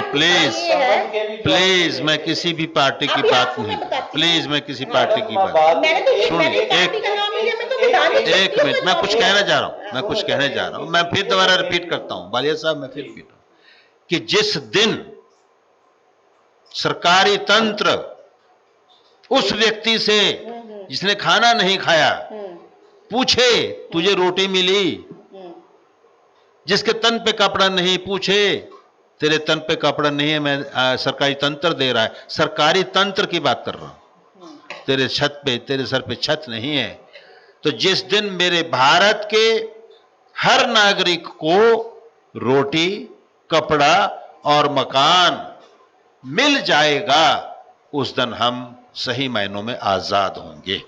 उसमें चाहे कांग्रेस हो, चाहे बीजेपी हो, चाहे देखिए कोई 6 साल से हमें, आपने पिछली बात की, मैं किसी पार्टी की बात नहीं कर रही हूँ, पर मैं ना किसी कार्यकर्ता के हिसाब से बात कर रही हूँ, मेरी अपनी भी एक ऑब्जर्वेशन है, मेरा अपना एक विजन है। 6 साल से हम इस चीज को इंप्लीमेंट करने की, इस चीज को बहुत बढ़िया तरीके से करने की पूरी कोशिश में लगे हैं और आने वाले समय में जल्दी हो जाएगा। पर उसमें देखिए एक बात है, किस कैपेसिटी में आप लगे? आपने कहा मैं किसी पॉलिटिकल पार्टी की बात नहीं कर रही, हाँ, मैं किसी उसकी बात नहीं कर रही, आज की जो लेकिन प्रेजेंट सरकार है, प्रेजेंट सरकार लगी हुई है, मैं ये कह देती हूँ, प्रेजेंट सरकार लगी हुई है। अब देखिए, अब एक प्रेजेंट सरकार हरियाणा की या सेंटर की? दोनों लगी हुई है, ठीक है ना। अब किसी के पास रोटी नहीं है, अब आपकी मैं बात से बिल्कुल सहमत हूँ, पर आप ये देखिए कि सरकारी तंत्र में एक चीज और भी है, अगर रोटी नहीं है तो बताना भी तो पड़ता है ना। अगर बच्चा भी रोता है तो पता चलता है उसको भूख लगी है, ठीक है ना। तो आप बताओ, जो बताएगा ही नहीं, है ना, और एकदम से शिकायत करनी, चिल्ला के वो कह रहे हैं। चलिए मैं आपकी बात का एक जवाब दे दूं। जब मैंने ये बात कही ना कि जिस दिन सरकारी तंत्र पूछेगी तुम्हारे पास खाना है, कपड़ा है, मकान है, तो इसमें कई बातें समाई हुई हैं। देखिए मैं एक शेर से आपको ये बात स्पष्ट कर देता हूं। मगस को बाग में जाने न दो, मगस को बाग में जाने न दो, नाहक खून परवाने का हो। अब ये शायर ने बोल दिया। अब जब शायर ने ये बोल दिया तो क्या इसका मतलब क्या है? क्या जी इसका मतलब कि मगस बोलते हैं मधुमक्खी को, मगस को बाग में जाने न दो, नाहक खून परवाने का हो। फिर तुम मधुमक्खी को बाग में ना जाने दो, बाग में जाएगी, फूलों पे बैठेगी, फूलों पे बैठेगी, मकरंद चूसेगी, मकरंद चूसेगी, छत्ता बनाएगी शहद का छत्ता बनेगा, शहद निकलेगा, शहद कोई ले जाएगा, बाकी बचेगा छत्ता, उसका है मोम, वो बनेगा मोम, मोम से बनेगी मोमबत्ती, मोमबत्ती जलेगी, परवाना आएगा, जल के मर जाएगा। 2 लाइन में बात खत्म कर दी शायर ने, इतनी लंबी बात। जब ये बात कही जाती है कि भाई किसी के कोई भूखा ना सोए, तो उसका मतलब पता है कहीं निकलते हैं, उसको रोजगार मुहैया सरकार कराएगी, उसको साधन जो है सरकार देगी, यानी वो ऐसा करेगी जिससे कि उसको अपनी कमाई से वो आराम से खाना भी खा सके, रोटी भी। ये है मगज को बाग में जाने, हमने किया है, मगर लेकिन जिस दिन सुन लीजिए, जिस दिन मेरे भारत का एक भी भारतीय, मैं उसकी बात कर रहा हूं, जी जी जी, भूखा नहीं सोएगा, तन पे उसके कपड़ा हो और उसके छत पे सर पे छत हो, उस दिन हम कहेंगे हम सच में ही भारत के संविधान के अनुसार अपनी सरकार चला रहे हैं। डायरेक्टिव प्रिंसिपल स्टेट पॉलिसी को हमने पूर्ण रूप से बिना संवैधानिक शक्ति के लागू कर दिया है। उस दिन कहेंगे आजाद हो गए। तो वो आजाद कब बनेगा? जब हर कोई अपना अब घर में बैठे तुम कहीं जाओ कि मुझे घर भी चाहिए, काम करना पड़ेगा उसके लिए। सर एक मिनट में एक मिनट आप अब ये बड़ा सही उसमें आ रहे हैं। नहीं, आप सही आ रहे हो, वो तो पहले ही सही थे, आप सही आ रहे हो। हमारे रजेश जी बहुत बढ़िया कह रहे हैं, विशाल चंद जी हमारे लिख रहे हैं very good debate, good to see you. Jasmer ji आपकी तारीफ की है उन्होंने।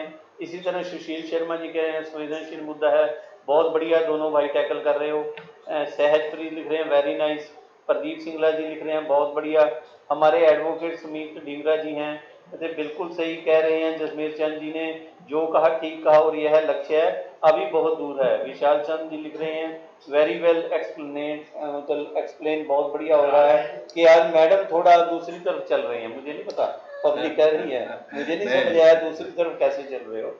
अब मैडम हम बात करें, जसमेर जी ने एक शेर सुनाया था, उसका जवाब मैं शेर से दूंगा क्योंकि 2-3 हमारे साथी कह चुके हैं। वालिया जी शेर का जवाब शेर में दीजिए, जरूर देंगे। पहले आप अपनी बात पूरी करें। देखिए आपने अब इस बात को माना कि रोटी जो आप कहते हो ना कि माना नहीं, हकीकत है। साहब ने कहा उन्होंने कि माना, ये तब मानेंगे, उन्होंने तो एक बताया है, ये तब मानेंगे कि जब हर किसी के पास रोटी कपड़ा मकान होगा।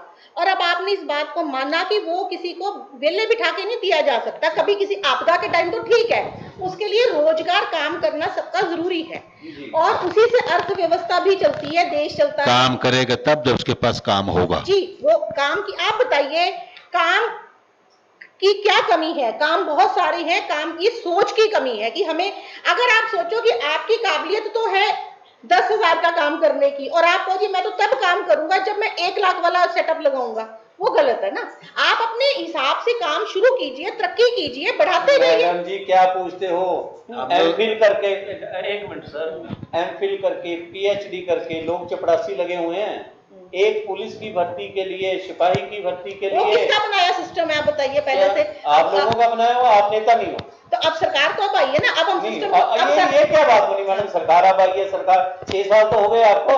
टाइम लगता है, 70 साल का बिगड़ा 6 साल में थोड़ा ठीक हो जाएगा। ये 70 साल से भी आप ही थे, तो 70 साल से देखिए आधे से ज्यादा जो कांग्रेस तो आज अगर आप, एक मिनट सर, आधे से ज्यादा जो पहले कांग्रेस थी वो आज बीजेपी है। माना ना कि बीजेपी ठीक है, माना ना मोदी जी की बातें ठीक है, मोदी जी फिर वही बात, मोदी जी माना ना मोदी जी, वालिया साहब हमने मोदी जी को गलत कब कहा? हाँ नहीं करो, आप बताओ। हम वालिया साहब आप जैसे, हाँ जी, बात असल ये है जी कि संदेश तो महात्मा गांधी जी ने हाँ आज़ादी से पहले ही दे दिया था, लेकिन हमारी सियासी पार्टियां उसको आत्मसात नहीं कर पाई, बिल्कुल, उसको अपने एक्ट एंड कंडक्ट में ढाल नहीं पाई।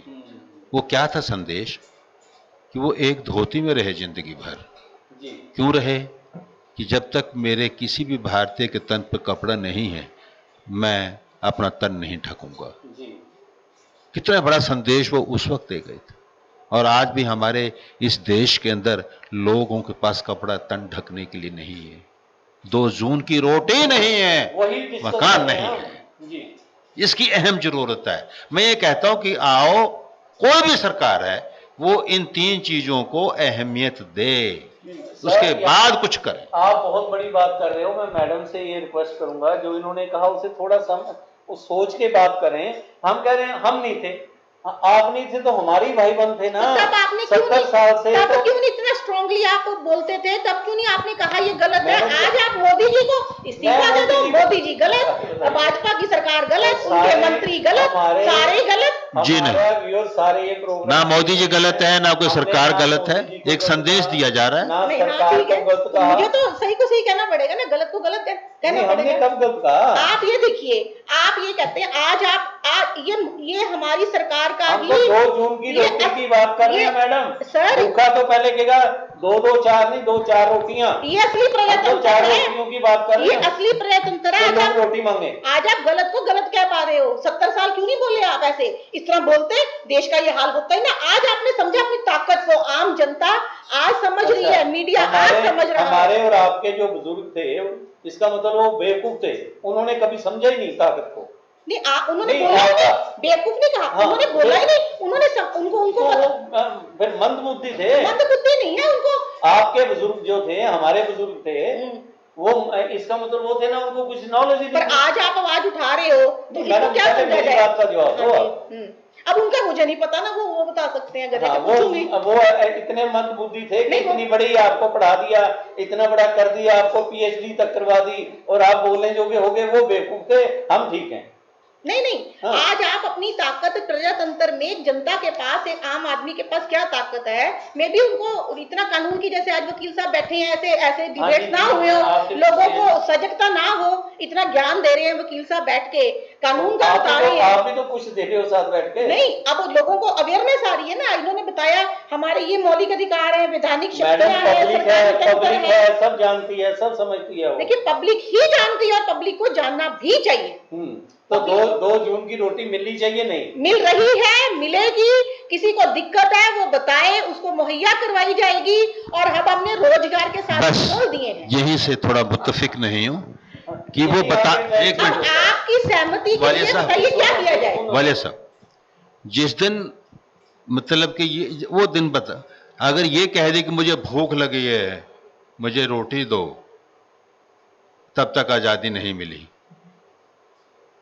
ये कहने का मौका ही ना मिले। देखिए सर, जब तक ये आपदा थी, जब तक लॉकडाउन था, ये अरेंजमेंट पूरी की जाती रही है। सरकार ने और एनजीओज ने और आम जनता ने सबने मिलकर इस आपदा को संभालने की कोशिश पूरी की है। हाँ, पर अब लॉकडाउन खुल चुका है, अब सबको खुली छूट है, जो जैसे काम करता था वो करे, नौकरी करे, काम करे। अब देखो, काम भी करना पड़ेगा। और अब अपना उस काम, जिनके काम बंद हो गए हैं, जिनके लोग काम तो तैयार हैं काम करने को, काम दो तो सही। आओ तो सही, बताओ। अब बताना पड़ेगा ना किसने काम करना है। अब मुझे क्या पता आपके पड़ोसी को करना है या मेरे पड़ोसी को करना है, वो बताए। मेरे 3 बेटे हैं, जी। तीनों ही लॉ ग्रेजुएट हैं, तीनों ही अनएम्प्लॉयड हैं। तीनों लॉ ग्रेजुएट है? हाँ, तीनों ही सर, आप अनएम्प्लॉयड। ऐसी बात ना करो, आपके पास काम की वो क्या बात कमी वो है? बात मेरी 2 बहुएं लॉ ग्रेजुएट हैं, अनएम्प्लॉयड हैं। वो काम करना चाहते हैं डेफिनेटली तो आप कराइए। आप अप्लाई करते हैं, उनको चांस ही नहीं मिलता। देखिए, अप्लाई करते हैं, चांस। देखिए, जब भी कोई नौकरी निकलती है उसकी कुछ लिमिटेड सीट्स होती हैं, तो उसमें अप्लाई। देखिए, सीटें, जब बच्चा कंपटीशन में बैठता है, बच्चे ने जी हाँ। इंजीनियरिंग कॉलेज में जाना है, सर मेडिकल में जी जाना हाँ। है, सीटें 1000 है, बच्चा 1 लाख अपियर होता है। यही तो अगर कहना। आप सिर्फ ये चीज नौकरी में इंप्लीमेंट करो कि नौकरियां तो 1000 है, लाख बंदों ने भर दिया। देखो, कॉम्पिटिटिव एग्जाम में भी होता है, ये तो सिस्टम है। ये कंपटीशन का मतलब क्या है कि लाख में से लोगों ने, हमें मैडम, क्रीम चुननी है, एक मिनट, जो आपने सिस्टम की बात की, आप 70 साल कर रहे हो इतनी देर से, ये सिस्टम चेंज करने के लिए लोगों ने वोट डाली है। ये सिस्टम को चेंज तो कर रहे हैं के सर। लिए। आप बताइए, लॉकडाउन में कहाँ कमी थी? लॉकडाउन की नहीं, जो ये सिस्टम की बात चल रही है कि क्या? भाई ये सिस्टम है, इतने लाख या इतने। हाँ, तो बताया ना। तो अब बच्चे को कंपटीशन में लेना है, अगर लाख बच्चों में से 1000 चुनना है, क्रीम चुन लिया। अब ऐसे जॉब में, तब तो आपने नहीं क्रीम कहा, चुन लिया, पाउडर रह गया, लिपस्टिक रह तो गई, फिर वो नेक्स्ट टाइम ट्राई करेंगे ना। कुर्सियां इसीलिए इतनी आपको है, हमारे कुर्सियां इतनी है। हमारे कई व्यूअर्स लिख रहे हैं, विशाल वो आज तो खैर मुझे कह सकते हैं कि मैं क्योंकि पार्टी का वह प्रवासी लोग यहाँ पर 2 जून की रोटी कमाने के लिए ही आए थे वालिया जी, जो उन्हें घर को छोड़कर यहाँ पर लेने के लिए, वो घर छोड़कर वो यहाँ पर आने के लिए मजबूर थे। पर उन लोगों को क्या पता था कि लॉकडाउन के दौरान उनको महरूम कर दिया जाएगा, और वह इस वक्त बुरी तरह भटक रहे हैं। साथ ही मैं दूसरा ले लूँ, एडवोकेट सुनील लिंगरा जी हैं, यहाँ किसी भी सरकार के खिलाफ या पक्ष में बोलने की कोई जरूरत नहीं है। अगर मैं खुद भी गलत हूँ तो यह मान लेना चाहिए कि काम नहीं हो रहा, मुझे सुधार भी करना होगा और सुधार ही परिणाम है। मैडम पहले वाले विशाल जी थे। आगे राजेश चोपड़ा जी लिख रहे हैं मैडम, सुमित चलो और काफी राजेश। कुछ है। नहीं आप बताओ, पहले विशाल जी थे। हाँ एडवोकेट थे विशाल दूसरे जी। आपके दोनों एडवोकेट हैं, एडवोकेट सुमित बाप लीला रे, जी हैं। सारे आज मेरे एडवोकेट से आपने मेरे को वो कर दिया कानून के, आप इतने ज्ञानी विद्वान। मैडम आप तो जज की तरह बातें कर रहे हो। अच्छा। जज साहब बने हुए आप तो। आप देखिए सर, विशाल जी मैं आपकी बात का ये जवाब देना चाहूंगी कि इसमें कसूर किसका है। अगर वो प्रवासी 2 जून की रोटी के लिए यहाँ पर आए थे तो कसूर किसका है? कसूर उनका है जिनके यहाँ वो काम करते थे। क्या उनकी इंसानियत मर गई थी? क्या उनको वो थोड़े दिन रोटी नहीं खिला सकते थे? क्या थोड़े दिन को रख लेते? अब वही लोग हैं वालिया जी जो उन मजदूरों को फोन कर करके ना 10-10 गुना रेट पे बुला रहे हैं वापस, क्योंकि लॉकडाउन खुल गया। अब इसमें कमी किसकी है? सरकार की है या उस बंदे की जिसने एम्प्लॉयमेंट दी थी? सरकार की है। जब जरूरत इसमें सरकार मैं थोड़ा इंटरप्ट करूं वाले साहब, वो देखिए मैं इंटरप्ट करूं। हाँ जी अगर उन प्रवासियों को जी। उनके ही राज्य में 2 जून की रोटी मिल जाती काहे की सरकार तो यहाँ आते क्यों? कोई बीजेपी कांग्रेस की बात नहीं कर रहे। सर सभी जगह देखिए सरकार ने हेल्पलाइन नंबर निकाले थे 1100 और 175 1075, और जिस जिसने उस नंबर पे फोन किया, देखो बताना भी पड़ेगा ना किसको जरूरत है। आप तो हर एक बात अपने पे ले लेती हो। मेरे पे अपने पे ले रही, मैं तो हाँ। फैक्ट्स पे आ रही हूँ। फैक्ट ये है कि हेल्पलाइन नंबर निकाला गया था कि जिसको रोटी की जरूरत है इस नंबर पे बताओ, और जिन्होंने बताया उसको पहुंचाया गया है। मैडम हम पंजाब की भी बात कर रहे हैं, हरियाणा की भी वो बात नहीं कर रहे जी। दिल्ली की भी बात कर रहे हैं। आप जो बात कर सुनिए, आपने एक बात और वाले साहब ये जो बात कर नहीं वाले साहब ये बात कर रहे हैं, एक टेम्परेरी स्टेज थी वो। जी जी जी जी वो एक टेम्परेरी, देखिए कोरोना फैला, लोग घर में लॉकडाउन हो गए और कमाई नहीं कर पाए, अपनी रोजी रोटी नहीं कमा पाए। देखिए ये एक टेम्परेरी फेज ऑफ लाइफ था, उसमें किसने किसको रोटी खिलाई, क्या खिलाया क्या नहीं खिलाया, वो एक अलग विषय अलग है। मैं तो मोटी सी, देखिए हम एक कोरोना पीरियड की बात नहीं करने बैठे, हम तो केवल ये बात करने बैठे हैं कि वो प्रवासी मजदूर, चाहे वो कांग्रेस के कार्यकाल में थे, चाहे वो विश्व प्रताप सिंह जी के कार्यकाल में, जनता पार्टी के कार्यकाल में थे, चाहे वो इनेलो के किसी के भी कार्यकाल में थे, हम उसकी बात तो कर ही नहीं रहे कि उन लोगों को यदि अपने ही मूल स्थान पे रोटी मुहैया हो जाती, वो अपने मूल स्थान को छोड़कर यहाँ प्रवासी बनते ही क्यों? इसलिए ये जो बात है, ये मुद्दा है, ये किसी एक पार्टी का नहीं है, ये सरकार का मुद्दा है। सरकार किसी भी पार्टी की हो सकती है। मैडम विशाली हैं, वो लिख रहे हैं, वकील साहब जी आपने बिल्कुल सही कहा, जब तक हमारे देश में हर इंसान को तीनों जरूरतें रोटी कपड़ा और मकान मिलेगा, उस दिन अपना देश लोकतंत्र की सही परिभाषा में लोकतंत्र होगा। वो तब मिलेगा जब हर कोई काम करने की आत्मनिर्भर उसको काम दीजिए। सोचिए कि मुझे काम दिया जाए, आप आत्मनिर्भर बनिए। कैसे बने?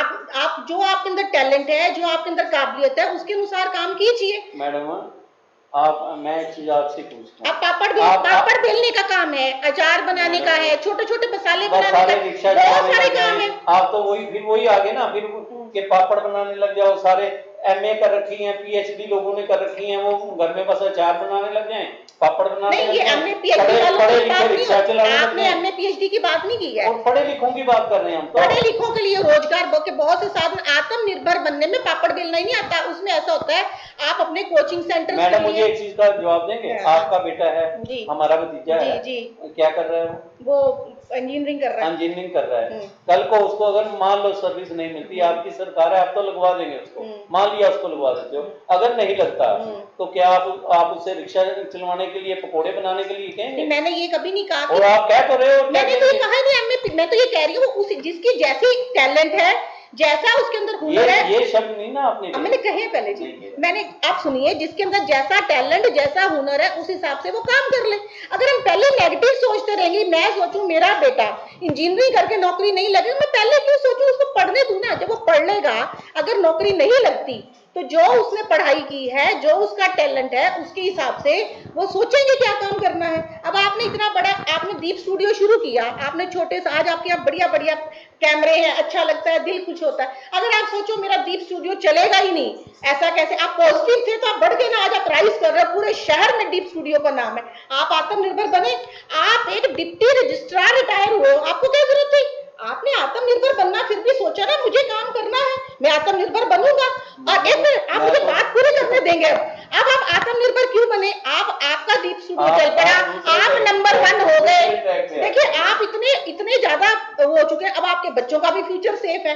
अब बच्चों का फ्यूचर तो मेरे से ज्यादा सेफ पहले ही है, आपका पहले ही है। आपने सेव कर दी, और सेव कर दिया आपने उनको एक और करने काम। वाला परमात्मा होता है, आदमी कोई आप सुनिए, आपने उनको एक और काम दे दिया। अब आपने मेहनत की ना, आप आत्मनिर्भर, आपने सोचा तो सही, आप उठे। अगर आप सोचो, एक मिनट, मुझे तो इतनी ज्यादा पेंशन मिल रही है, मैं तो बैठ के ऐश ही करता हूँ, देखो फिर गलत हो जाता ना। पर फिर भी आपने क्या सोचा, मुझे अभी भी आत्मनिर्भर होके काम करना है, आपने किया। ऐसे ही जब ये सोच आ जाएगी ना, मुझे काम करना है, मुझे आत्मनिर्भर बनना है, मुझे किसी के ऊपर डिपेंड नहीं रहना है, तो कैसे काम नहीं चलेगा? कैसे आप रोजगार नहीं चलाओगे? आप बताओ। मैं आपकी इस बात का थोड़ा सा जवाब देता जी जी। हूँ। देखिए, कोई हमारे यहाँ वाद विवाद तो नहीं हो रहा। नहीं, वाद विवाद नहीं, मैंने तो बात देखिए, का बात कही। सुनिए, सरकार जो होती है ना, हम्म, वो परिवार की तरह है। जी जी जी जी परिवार एक सबसे छोटी इकाई है जी और सबसे बड़ी इकाई होता है देश। जी हम एक परिवार को लेते हैं, जी उसमें एक पिता है, उसमें एक माता है, जी बच्चे हैं। जी। ध्यान से सुनिएगा, व्यूअर्स भी ध्यान से सुने। अब क्या करता है माता पिता? अब ये बताइए, जब बच्चा पैदा होता है वो एकदम से काम करने नहीं लग जाता, नहीं लग जाता। एकदम से कमाने नहीं लग जाता। उसको पहले स्कूल में पढ़ाया जाता है, उसको फिर कॉलेज में पढ़ाया जाता है, उसको कोई ना कोई स्नातक की डिग्री करवाई जाती है, कोई टेक्निकल एजुकेशन या कोई प्रोफेशनल एजुकेशन उसको दी जाती है। ठीक है जी।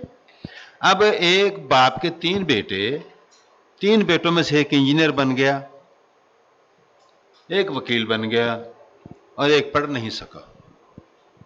अब बाप क्या करेगा? बाप उनकी योग्यता के अनुसार उनको मुहैया करवाएगा काम। अब जो बच्चा नहीं पढ़ सका, वो उसकी काबिलियत के अनुसार उसको कोई दुकान खोल के दे देगा, छोटा मोटा व्यापार करवा के दे देगा। ये एक पिता का कर्तव्य होगा। ऐसे ही सरकार जो होती है, एक पिता समान होती है, माता समान होती है। उनको क्या करना है?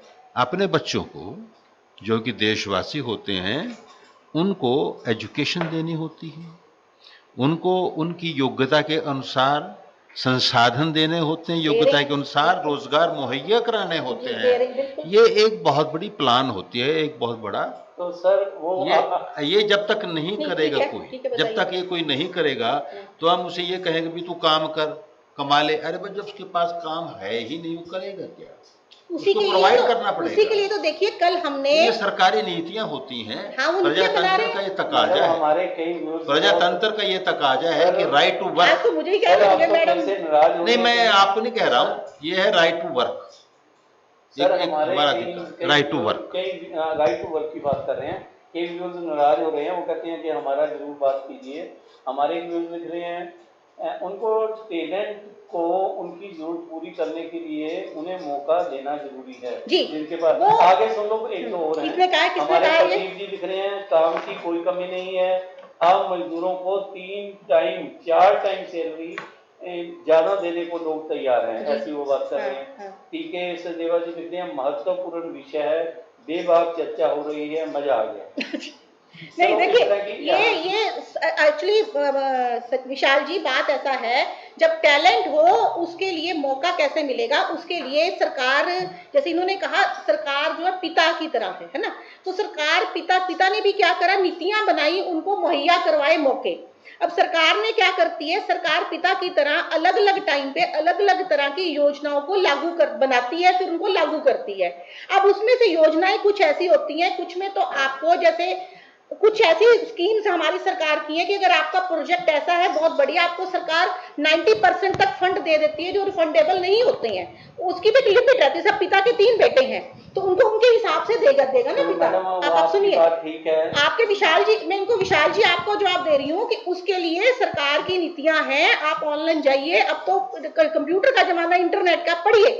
अभी जो घर में बच्चा पढ़ा नहीं, अब वो रिक्शा चला रहा है, रेडी चला रहा है, उसके लिए सरकार ने निकाल दी कल स्कीम कि हम उसको, हर किसी को, रेडी फड़ी वाले को, रिक्शा वाले को, अगर उसने काम आगे बढ़ाना है, रिक्शा लेनी है, कोई दिक्कत है, हम 10,000 को उसको दे रहे हैं। मैडम एक चीज नहीं समझ आई, अब पता नहीं आजकल के नेताओं को क्या हुआ। मैं पुराने नेताओं की बात नहीं कर रहा ना, मैंने सुने आजकल के नेता कि रेडी लगानी है, फड़ी लगानी है, रेडी तक या फड़ी तक हम सीमित हो गए। नहीं जी, हमने MSME में 20 लाख करोड़ का पैकेज दिया। मैं कल की बात कर रही हूँ। 10,000 रुपए ले जाओ। शायद आपको एक राज की बात नहीं पता, मैं आज आपको एक ऐसी बात बताने जा रहा हूं, आप सुन के हैरान होंगे जी।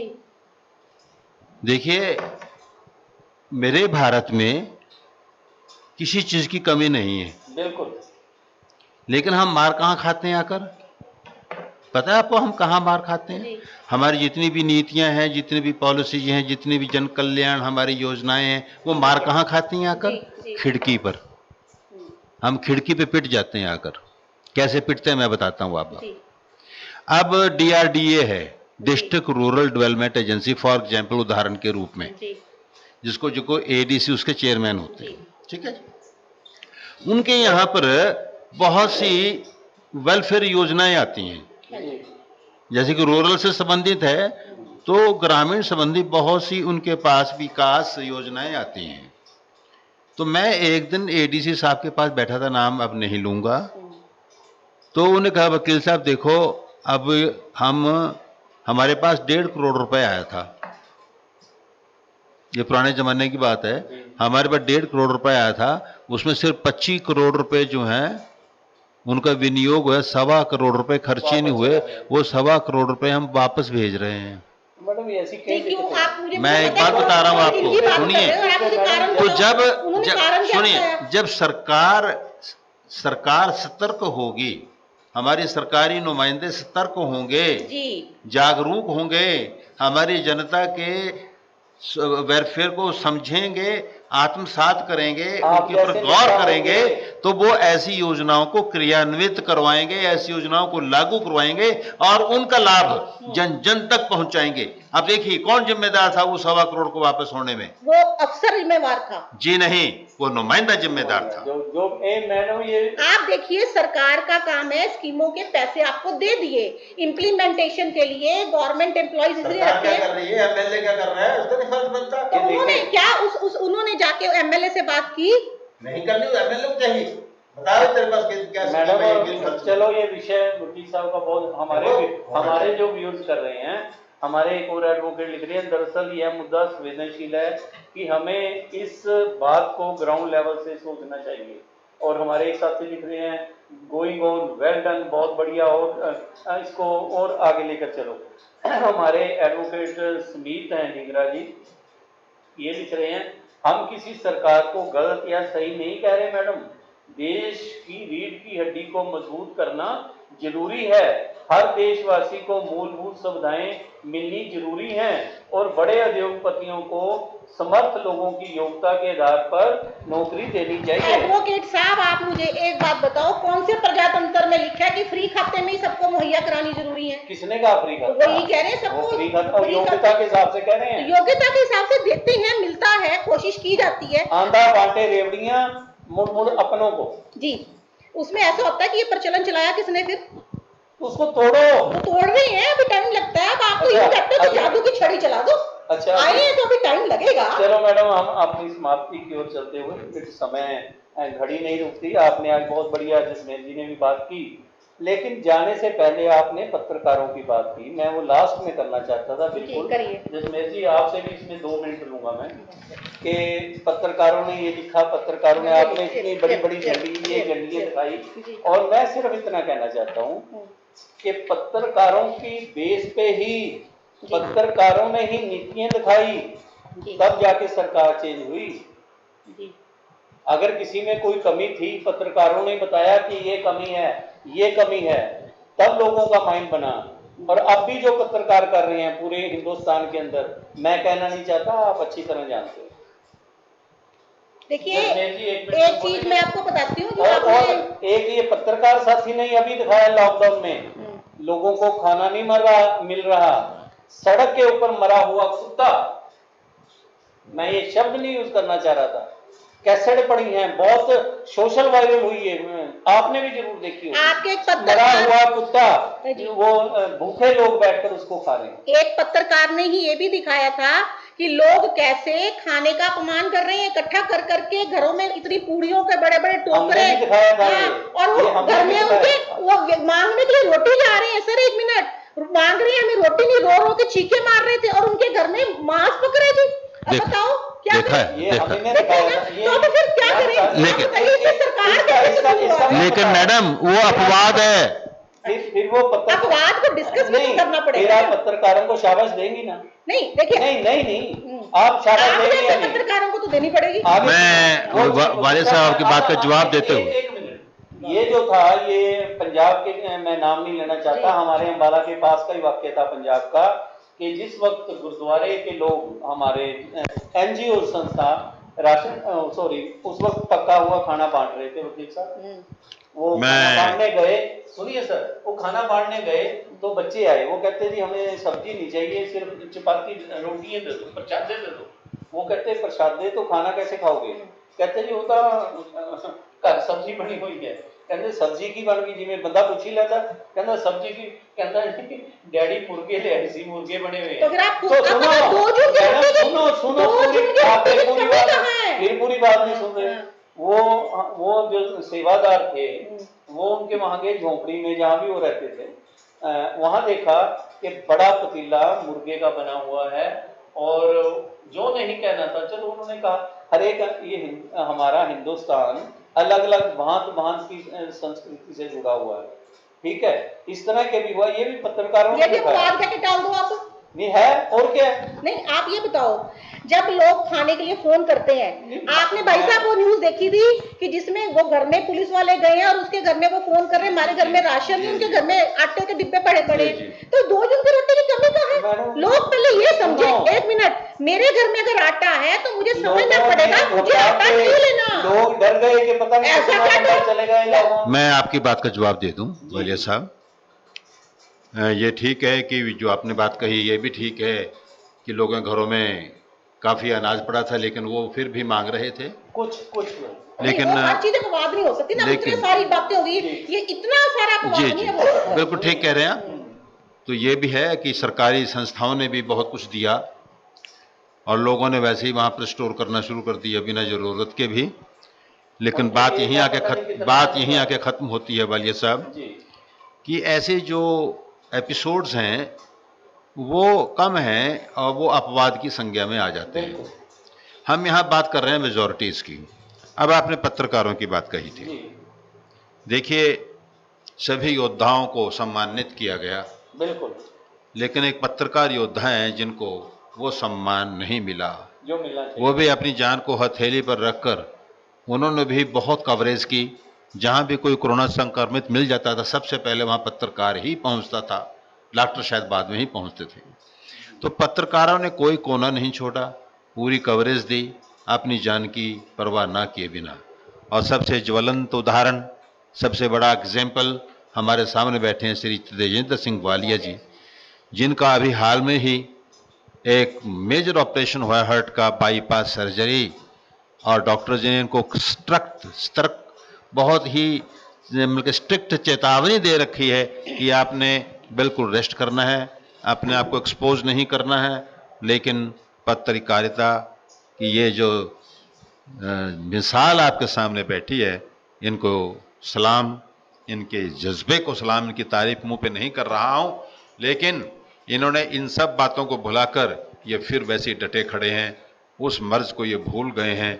आज फिर हमारे बीच इस कोरोना वायरस के चलते हुए भी, जब ये पीक पे था, जब पूरा लॉकडाउन था, तब भी इन्होंने अपनी पत्रकारिता को जारी रखा, और इन्होंने ये चैनल उन्हीं दिनों चलाया, ये सबसे बड़ी बहादुरी का काम इन्होंने किया। तो ऐसे ऐसे पत्रकार भी हमारे बीच हैं। तो मैं सरकार से दरख्वास्त करूंगा अपने एनजीओ से दरख्वास्त करूंगा, अपने स्वयंसेवी संस्थाओं से दरख्वास्त करूंगा कि वे अन्य सेवा कर्मियों की तरह, जैसे कि हमारे स्वास्थ्य सेवा कर्मी, हमारे सफाई कर्मचारी, हमारे पुलिस कर्मचारी की भांति इन पत्रकारों को भी सम्मान दिया जाए, इनको भी कोरोना योद्धाओं की संज्ञा में लाते हुए इनको भी पूरी तरह सम्मानित किया जाए, ताकि ऐसी विपदा की घड़ी में ये पूरे जोशो खरोश के साथ इसी प्रकार हमारे बीच आते रहे। धन्यवाद। भाई साहब, आप भावुक हो गए। मैं तो ये सोच भी नहीं सकता था इस तरह की बात जसमेर जी, होगी। आपके अगर होता तो मैं चुप करवा देता। जसमेर जी पर मैं के जैसे इनकी बात आर्मी का चलता है, काफला बनता जाता है और अपनी तरफ से ठीक करना चाहिए। हमारे रोहित जैन है एडवोकेट, जो डिस्ट्रिक्ट प्रेसिडेंट है मेरे साथ, वो लिख रहे हैं जसमेर जी बहुत बढ़िया। जसमेर जी आपने जो कहा मजा आ गया। हमारे एक एडवोकेट और हैं विशाल जी वो कह रहे हैं है तो मिस्टर वाले, उन्होंने मेरे कोई है वो अच्छा नहीं लगता। कईयों ने लिखा है मैं अपने आप ये कहूँ, और जसमेर जी ने अपने आप ये जरूरत से ज़्यादा तारीफ की। मैं इस लायक नहीं हूँ। और मैडम आप क्या कहना चाहेंगे? मैं ये कहना चाहती हूँ कि पत्रकारों के लिए देखिए, जो कुछ पत्रकारों को भी माननीय विज साहब की कोठी में सम्मानित किया भी गया है, चलो अच्छी बात है, किया है। और देखिए ऐसा है कि पत्रकार जो वाकई ही बहुत अच्छा, कई पत्रकार तो बहुत अच्छा कर रहे हैं कोरोना के टाइम में, उन्होंने किया है मदद। इवन मैं ये देखती थी कुछ पत्रकार तो वीडियो बनाने के साथ साथ लोगों की मदद भी कर रहे थे, है ना, तो उनको सम्मानित किया जाना चाहिए। जो देखिए एक जो अच्छा काम है वो अच्छा काम है, चाहे वो किसी ने भी किया। तो ये हमारे माननीय प्रधानमंत्री ने शुरू से ही पत्रकारों को भी कोरोना वॉरियर्स का नाम दिया है। मीडिया को कहा है कि मीडिया इस टाइम में बहुत पॉजिटिव होके चले, बहुत बढ़िया तरीके से करती रही है, और कुछ मीडिया ने किया भी है, बहुत अच्छा भी किया है। सरकार की असल में मीडिया ने क्या किया सबसे बढ़िया, कि सरकार की जो रूलिंग्स नहीं आती थी, क्योंकि टाइम टू टाइम हमें रूल चेंज करने पड़ रहे थे सरकार को, क्योंकि समय के हिसाब से, क्योंकि आपदा ऐसी थी, इन्होंने समय समय पर और बिल्कुल समय टाइम पर लोकल नियम भी जो प्रशासन बना रहा था, हरियाणा के नियम भी और सेंटर के नियम भी लोगों तक तुरंत पहुंचाए हैं। ये वाले जी की मैं वीडियोस देखती रहती हूँ, और भी लोगों की देखी है मैंने पत्रकारों की, तो कई पत्रकार तो एकदम समय पर ही न्यूज को आगे पहुंचा रहे हैं। ये तो वाकई आपके लिए सैल्यूट की बात है कि जो ये काम किया गया है, ये क्योंकि जनता तक मैसेज सरकार का पहुंचाने का माध्यम ही एक मीडिया है। बहुत अच्छी बात है। कम से कम हमारी मैडम रीना शेर के साथ खत्म करना है, याद रखिए। आज अच्छा शेर में मुझे याद है आपने जो बात की, हमारे एडवोकेट ढींगरा लिख रहे हैं सच कहा मैडम ने और जसमेर जी ने भाई, कुछ लोग भी सभी जरूरतमंद लोगों तक सहायता नहीं मिल रही। अब भी कहते कुछ जरूरतमंदों को सहायता नहीं। चलो सुमित, इसका जवाब ये है कि जिन तक नहीं मिल रही है आप हमें बताइए। अब लॉकडाउन पूरा खुल चुका है, अब काम करें, हमें बताइए, सभी हमें बताइए। तो किसी को अब वो जब लाइव उनको अगर जिसका पता है वो बता देना, जिसका पता है। पर अब ये कि लॉकडाउन खुल चुका है, अब काम करने के लिए पूरे साधन अवेलेबल है। और दूसरी बात देखिए, मैं इसके बारे में हमें बताइए, हर चीज की हेल्पलाइन है जी। हाँ, तो इस फूड बैंक की भी हेल्पलाइन होगी, अगर कोई नहीं है जी? नहीं, फूड बैंक सरकार की ओर से कोई फूड बैंक की हेल्पलाइन है? 3 महीने तक 107। तो अगर नहीं है तो मैं आपसे दरख्वास्त करूंगा कि जैसे कि आप काफी अच्छे से जुड़े हैं अभी क्या जरूरत है मौजूदा सरकार, नहीं हो सकता है आप भी कुछ हो, मजबूर हो, एक हेल्पलाइन जारी कर दे। तो जारी है ना हमारी 1100 तो 3 महीने से लागू कर रखी है। वही पूछ रहे थे 1100 अगर किसी को किसी भी तरह की कोई दिक्कत है खाने की, वो 1100 पर फोन करके हेल्प के लिए कह सकता है। और दूसरा, एक जन सहायक ऐप लॉन्च की है सरकार ने, हरियाणा सरकार ने। आप अपने मोबाइल पर जाके प्ले स्टोर में टाइप कीजिए जन सहायक स्पेस हेल्प मी, आपकी करके देखिए, एक ऐप खुल जाती है। उस पर राशन के लिए आपको लिख दिया गया है। आप उसमें अपना आधार कार्ड नंबर, एड्रेस और परिवार में कितने सदस्य हैं वो भर दीजिए। आपको निगम से फोन आ जाएगा और आपको एक स्लिप मिल जाएगी, आपको राशन मिल जाएगा। उसमें 5 किलो अनाज, 1 किलो दाल और 1 किलो चीनी का प्रावधान है। और सभी आरोग्य सेतु को जरूर इंस्टॉल करें, क्योंकि ये आपकी सुरक्षा के लिए बहुत जरूरी है। इसमें ब्लूटूथ अपना ऑन रखें, अपनी लोकेशन ऑन रखें, ताकि सरकार को आपके बारे में पता, आपका जो है जहां आप मूवमेंट, और उसमें ना कुछ दिन के बाद अपनी असाइनमेंट भी करते रहिए। आपकी हेल्थ के बारे में पूछा जाता है, तो आपकी एक हिस्ट्री बनती जा रही है वहाँ पर। शुक्रिया मैडम, जैसे आपने कहा कि अपने अपने हिसाब से कर रहे हैं, शायद मैं ये बात ना करता, आज फिर मुझे करनी पड़ रही है। मैडम दीप एक्सप्रेस ने भी अपने हिसाब से, जी। क्योंकि हमारा अपना चैनल था, लेकिन हमने कोई उसकी फोटो नहीं डाली, कोई हमने वीडियो नहीं बनाई, सिर्फ एक कुछ जो हमने कार्य किया। आपने बात की क्यों ये कर रहे हैं वो कर रहे हैं, मैं यहाँ बताना चाहूँगा कि सबसे ज़्यादा हमने देखा कि लेडीज़ जो प्रवासी लेडीज़ हमारी बहनें हैं, हमारी बेटियाँ, हमारी माताएं आ रही हैं, वकील साहब मैं बता नहीं सकता उनकी दिक्कतें क्या थी। प्रशासन ने ठीक है राशन बांटा, हर एक ने अपने अपने हिसाब से किया। जब उनको मारा उनकी जुतियाँ भी उतर गई थी, फिर उनको जुतियाँ भी दी गई, देनी चाहिए चप्पलें। बहुत देखो जिन्होंने ये किया उनको छोड़ा नहीं जाएगा, ये क्लियर है। उसके बाद जो हमने किया, दीप एक्सप्रेस न्यूज़ ने किया, हमने 500 से अधिक, थोड़ा ज़्यादा ही थे, लेडीज़ के लिए जो यूज़ होते हैं सैनिटरी पैड, हाँ सैनिटरी पैड वो दिए। Very good. हमने बर्निंग बर्नोल जो होती हैं, जब हमने देखा लेडीज़ को, बच्चों को सन बर्निंग हो गई थी, हमने 500 से ज़्यादा वो ट्यूब्स वगैरह अब तक हम दे चुके हैं। पहले 250 दी, फिर 250 दी, और कई बच्चों को जो स्ट्रिप्स होती हैं, जैसे हमें डॉक्टर ने बताया कि फटाफट आप दे सकते हो, जैसे किसी चोट पे लगा दें, जैसे जख्म थे पैरों में, हमने वो मल्लम और वो स्ट्रिप और कॉटन के, रुई के, हमने कई 100 पैकेट्स जो हैं वो दिए। Very एक good. छोटा सा ऊँट के मुंह में जीरे वाली बात, ये भी ऊँट के मुंह में जीरे वाली नहीं, बात। बहुत ये सोचना ही, मैं- आपने जो चीजें दी हैं वो किसी ने सोचा ही नहीं होगा। प्रयास कोई भी छोटा नहीं छोटा होता, नहीं प्रयास होता। होना चाहिए। प्रयास तो देखो और आपका। इसमें एक चीज और सर, वैसे आपने मैडम ने कहा टैलेंट होना चाहिए, मैं टैलेंट की बात करूं, हमारे अम्बाला में वकील साहब इतने कलाकार हुए हैं, इतने कलाकार हैं, जो कोई ढोलकी बजा के अपना गुजारा करता था, कोई चिमटा बजा के करता था, कोई पेटी बजा के करता था, ऐसे कोई झांकियां बना के करता था, कोई रामलीला में रोल करके करता था। आर्टिस्ट, मान लो कोई बम्बई से आके फंस गया यहाँ, उसके पास जाने के पैसे नहीं है, और वो ना किसी को बोल सकता है भाई मेरा ये कर दो या खाने को रोटी दे दो। मैडम एक छोटी सी मुहिम में हमने ये भी सोचा है, जसमेर जी आज आए हुए हैं, दिमाग में आ गई थी ये बात, इनसे तो हम करेंगे ही, आप भी बहुत दानी हो। अगर कोई ऐसा परिवार, हमने किसी का नाम नहीं लेना कि हम किसको दे रहे हैं किसको नहीं, बिल्कुल गुपचुप रखा जाएगा। जैसे आप मान लो 2 या 3 लोगों को देना चाहो, जब तो आप हुक्म करेंगे, आप ऐसे ही खड़े, आपने तो खैर मुहिम को जब मैंने बात की जसमेर जी से, क्योंकि आज मैं टीवी पे बात कर रहा हूँ, मैंने इसी तरह हमारे आप सेवा का मौका दीजिए, तभी सेवा जी हैं, उनसे बात की, तो उन्होंने कहा वालिया जी जो भी बन पाएगा, उन्होंने तो 36 लोगों को अडॉप्ट किया, कहते हम कर देंगे। Very good. ऐसे ही जसमेर जी से बात हुई, जेपी मेहता जी से बात हुई, हमने कोई पब्लिक से नहीं ले रहे, आपस में जैसे एक प्यार है, आप यहाँ पे आए हो, तो जो भी आप उसमें सहयोग अपने हिसाब से किसी को देना चाहे, हम आपको नाम दे देंगे, आप उसके घर पहुंचा जी, आप बता वो दीजिए, हम डिस्क्लोज नहीं करेंगे। आप बता दीजिए, जैसे आप कहेंगे वैसे उन तक सेवा पहुंचेगी। जसमेर जी उसका सारा बना रहे हैं, इनसे बात कर लेना। और ये था एक छोटा सा हमारा प्रयास। और अंत में जैसा जसमेर जी ने कहा कि शेर के साथ ही खत्म करें, क्योंकि अगर जसमेर जी आप भी कोई शेर सुना देंगे, आप खुद डिमांड आपसे हुई है व्यूअर्स की, नहीं आपका मक्खियों का वो सुन के मैं आपको रोक रही हूँ, एक बहुत देर से मैं एक व्यूअर ने लिखा है कि सारी स्कीम जो सरकार दे रही है, स्कीम तो सारी बहुत अच्छी है जी, चर्चा, लेकिन रियलिटी कुछ और ही है। बैंक इतनी जल्दी, देखिए मैंने ये प्रॉब्लम अपने लोगों के कस्टमर फेस की है कि जब हम लोगों की स्कीम पूरी भर देते हैं तो एंड में दिक्कत असली कहाँ आती है, बैंक में। वो सोहन आर्य जी, मैं आपको एक बात बताती हूँ, सारे व्यूअर्स को कहना चाहूंगी, जहां बैंक आपसे रिश्वत मांगे या आपको तंग करने की कोशिश करें, आप तुरंत आरबीआई की साइट पर जाकर उस बैंक की, वहां पर एक ग्रीवियंस का है, आप लिख दीजिए कि आपका लोन अप्रूव हो चुका है सरकार की तरफ से, आपकी फाइल रेडी और बैंक में चली गई है फाइल तैयार। जब देखिए बैंक में फाइल चलेगी, बैंक को तंग नहीं करना चाहिए।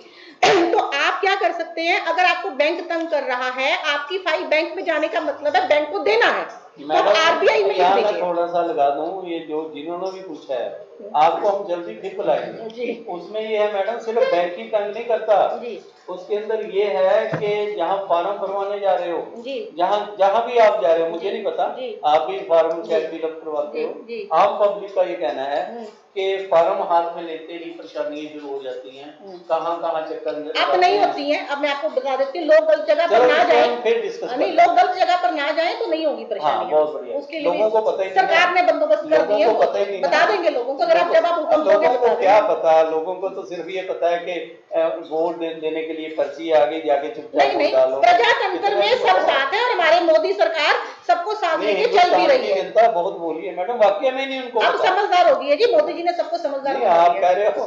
चलो खैर, एक हमारे, मैं सल्यूट करता हूँ सुमीत अग्रवाल जी। मैं बहुत देर से देख रहा था कि आपका कोई कम्प्लीमेंट्स या कमेंट्स नहीं आया। भाई साहब, ये हमारे एक बहुत बढ़िया श्रोता हैं, हर वक्त जागरूक रखते हैं। इन्होंने कहा, वालिया जी, गरीब लोगों के बच्चे बहुत अधिक होते हैं। मैंने देखा है कि अभी भी यूपी बिहार वालों के 5-5 बच्चे हैं, इनको जागरूक भी किया जाना चाहिए। देखो, सरकार ने एक नारा दिया है, हम दो हमारे दो, तो वो सरकार ने दिया है तो उसको मानना चाहिए। चलो, मानना चाहिए, वो मानेंगे। हो गए उसके लिए बता दीजिए। अब तो ये भी सरकार ने अब कहा। तो जब 2-2 3-3 उठा के चले, अपने आप पता पता चल एक गया। दो होते हुए थोड़ी आसानी रहती रहता है। नहीं। चलो खैर, ये तो मजाक की बात थी। तो वकील साहब, आप एक शेर के साथ आपके ऊपर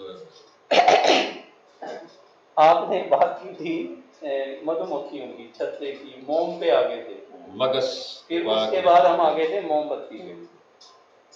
मोमबत्ती को क्षमा भी कह देते हैं जब वो रोशन होती है। तो हमारे भी उसके लिए पता नहीं क्यों आज ये शेर याद आ गया, क्षमा का। क्षमा पे मुकदमा चला परवाने के खून का। आपने बात की थी परवाने की भी, उसकी भी। क्षमा पे मुकदमा चला मैडम परवाने के खून का। जज ने पूछा क्यों खून किया इस मासूम का। क्षमा पे मुकदमा चला परवाने के खून का। जज ने पूछा क्यों खून किया इस मासूम का। क्षमा बोली, खून ना करती तो क्या करती, भरी सभा में मुख चूम लिया मुझ मासूम का। बहुत बढ़िया। ये चलता रहता है जी। और इसी तरह हमारे बहुत से, बहुत बढ़िया हमारे राजेश जी भी लिख रहे हैं, बहुत से हमारे व्यूअर्स हमारे साथ जुड़े हैं। हम इसको बहुत जल्दी यूट्यूब पे भी ये हमारा चलेगा। आप जब मर्जी ये यूट्यूब अपनी खोल के, फेसबुक खोल कर आप अपने व्यूज़ भी हमारे व्यूज़ देख सकते हैं, कमेंट्स दे सकते हैं। और मैं अंत में इससे पहले कि विदा दूं, फिर मैं अपने आए हुए दोनों मेहमानों को सिर्फ आधा मिनट दूंगा। बात आई थी 2 जून की रोटी। मैडम, 2 जून की रोटी पे आपने बहुत कम बात की। आप तो तवा प्रांत की बातें जाते करते रहे। 2 जून की रोटी की ऊपर आप एक हट पे, आप एक औरत हो, आप एक इंसान हो, पार्टियां बाल की बातें, उस पे क्या बात? देखिए, जब एक बच्चा होता है, माँ भी उसको तब तक फीड करती है जब तक वो खुद खाने लायक नहीं हो जाता जी। तो अब ये जो आपदा की घड़ी आई थी, इसमें सबको पहले जनता कर्फ्यू लगा, फिर लॉकडाउन हुआ, उसमें नियम शर्तें समय समय पर बनती रही, तो सबको अब तैयार कर दिया गया है। आप निराश मत हो, जो नियम बनाए गए हैं, जो योजनाएं दी जा रही हैं, उनको समझें और जो आपको नियम बताए गए कि इस तरह से अपना बचाव करना है, उनका पालन करें, अपने कर्तव्य समझ के करें। तो आपको 2 जून की रोटी के लिए सरकार ने कुछ स्कीमें लॉन्च की हैं, वो आपको बता दी गई है बीच बीच में, उनके थ्रू आप फायदा उठाएं। रोटी सबको मिलेगी। उसके बावजूद भी किसी को रोटी की दिक्कत है, 1100 नंबर पर आप कॉल करें, बताएं आपको दिक्कत है। अगर राशन की दिक्कत है, मैंने आपको जन सहायक ऐप बता दी है, उसको इंस्टॉल करें, उस पर लिख दीजिए आपको राशन चाहिए, आप तक राशन पहुंच जाएगा। शुक्रिया। मेरे ख्याल में 2 जून की रोटी से मेरा अभिप्राय तो सिर्फ इतना ही है कि 2 जून की रोटी का मतलब ये नहीं कि मुझे आज खाना मिलना चाहिए। 2 जून की रोटी से मेरा मतलब, मेरा अभिप्राय ये रहे कि सरकार किसी भी पार्टी की हो, सरकार ऐसे संसाधन आम जन के लिए मुहैया करे कि कोई भी भूखा ना सोए। और आज 2 जून है, इसलिए आज रोटी जरूर खाइएगा जी। तो आप कह सकते हो कि मैंने 2 जून की रोटी खाई। Very good. मैडम, एक चीज वकील साहब, एक चीज लास्ट में, इससे पहले कि बिल्कुल अंतिम चरण में हम आ गए। आज 2 जून को हिंदुस्तान के अंदर कई जगह पर, जो हमने तो कलाकारों की बात वैसे ही कर दी बीच में, आज वो कई जगह हिंदुस्तान में अलग अलग शहरों में अपने साज रख के प्रोटेस्ट कर रहे हैं कि भाई हमें खाना नहीं मिल रहा है, मतलब नौकरी नहीं है, या जो मर्जी कह लो, हम इसमें इस कंट्रोवर्सी में इसमें इसको ऐसा है, ये 2 जून की ऐसा है रोटी कि की बात। आप ठीक है, आप इस तरह के प्रदर्शन मत करें, इस तरह से अपना हमें पता है दिक्कतें हैं, आपदा सब पर आई है, इसका जी। सोल्यूशन किया जाएगा, आपके साथ हैं, आप अपनी विपदा बताएं सरकार को, उसके लिए अलग अलग स्कीमें निकाल दी गई हैं, आप उनको समझें और उनसे अपना अप्लाई करें। जी, बहुत बढ़िया। हमारे हरियाणा के कलाकार पीछे मंत्री जी को भी विज्ञापन दे के आए हैं, बहुत अच्छी बात जरूर है। हल होगा, जरूर हल होगा। हाँ, जो मैं अब अंत में मैं तेजिंदर वालिया अपने मेहमान जसमेर जी से, क्योंकि मेहमान शब्द मैं इसलिए यूज कर रहा हूँ क्योंकि आज वो उनको हमने एक मेहमान के रूप में बुलाया, लेकिन वो अगर बात करें दीप एक्सप्रेस न्यूज़ की, यहाँ के वो चीफ एडवाइज़र हैं, डायरेक्टर हैं, और समय समय पर जो भी प्रोग्राम बनते हैं हमें वो गाइड करते हैं, बताते हैं। उनकी गाइडेंस में, भाइयों की गाइडेंस में हमारी न्यूज़ बैठकर सारा फैसला करती है और आगे प्रोग्राम करती है। मैं जसमेर जी का और डॉक्टर साहब आपका, क्योंकि समय समय पर आप तीखी बहस करते हैं और कई बार भावुक होके कि कई इंसानियत जो है वो अपनी जगह, पार्टी अपनी जगह, घर परिवार अपनी जगह, ये चीज़ सारी हमें देखनी चाहिए। आपने आज बहुत बढ़िया डिस्कस की, बातें रखी, और आपसे हम जल्दी फिर मिलेंगे, क्योंकि हमारे व्यूअर्स का ये कहना है कि मैडम से लोन के बारे में जरूर जानकारी लेनी है। तो इस तरह की बातें जसमेर जी, आपका तो अपना चैनल है, जब भी आप समझेंगे हम आपको यहाँ इनवाइट करेंगे और आप बातचीत इसी तरह रखेंगे। मैं अंत में यहाँ फिर बता दूँ कि ये सारे प्रोग्राम को बनाने में, आगे लेकर चलने में हमारी पूरी टीम है। मैं तो एक बोलने वाला हूँ, जो पीछे कार्य कर रहे हैं उसमें हमारे चीफ कैमरामैन राजेश बिल्ला जी हैं, हमारे एडिटर सहज वालिया जी हैं, जशन जी हैं और जानू वालिया है। इसी तरह सभी हमारे साथी लगे हुए हैं इस कार्य के अंदर, अनिल जी हैं, तभी ये आपके पास लाइव प्रोग्राम पहुंचता है। आपको ये प्रोग्राम कैसा लगा, इसके बारे हमें फीडबैक देते रहें। आप हमारा चैनल सब्सक्राइब करें, लाइक करें, यही हम आपसे अपेक्षा करते हैं। अंत में मैं तेजिंदर वालिया अपने साथियों के साथ आपसे विदा लेता हूँ। नमस्कार।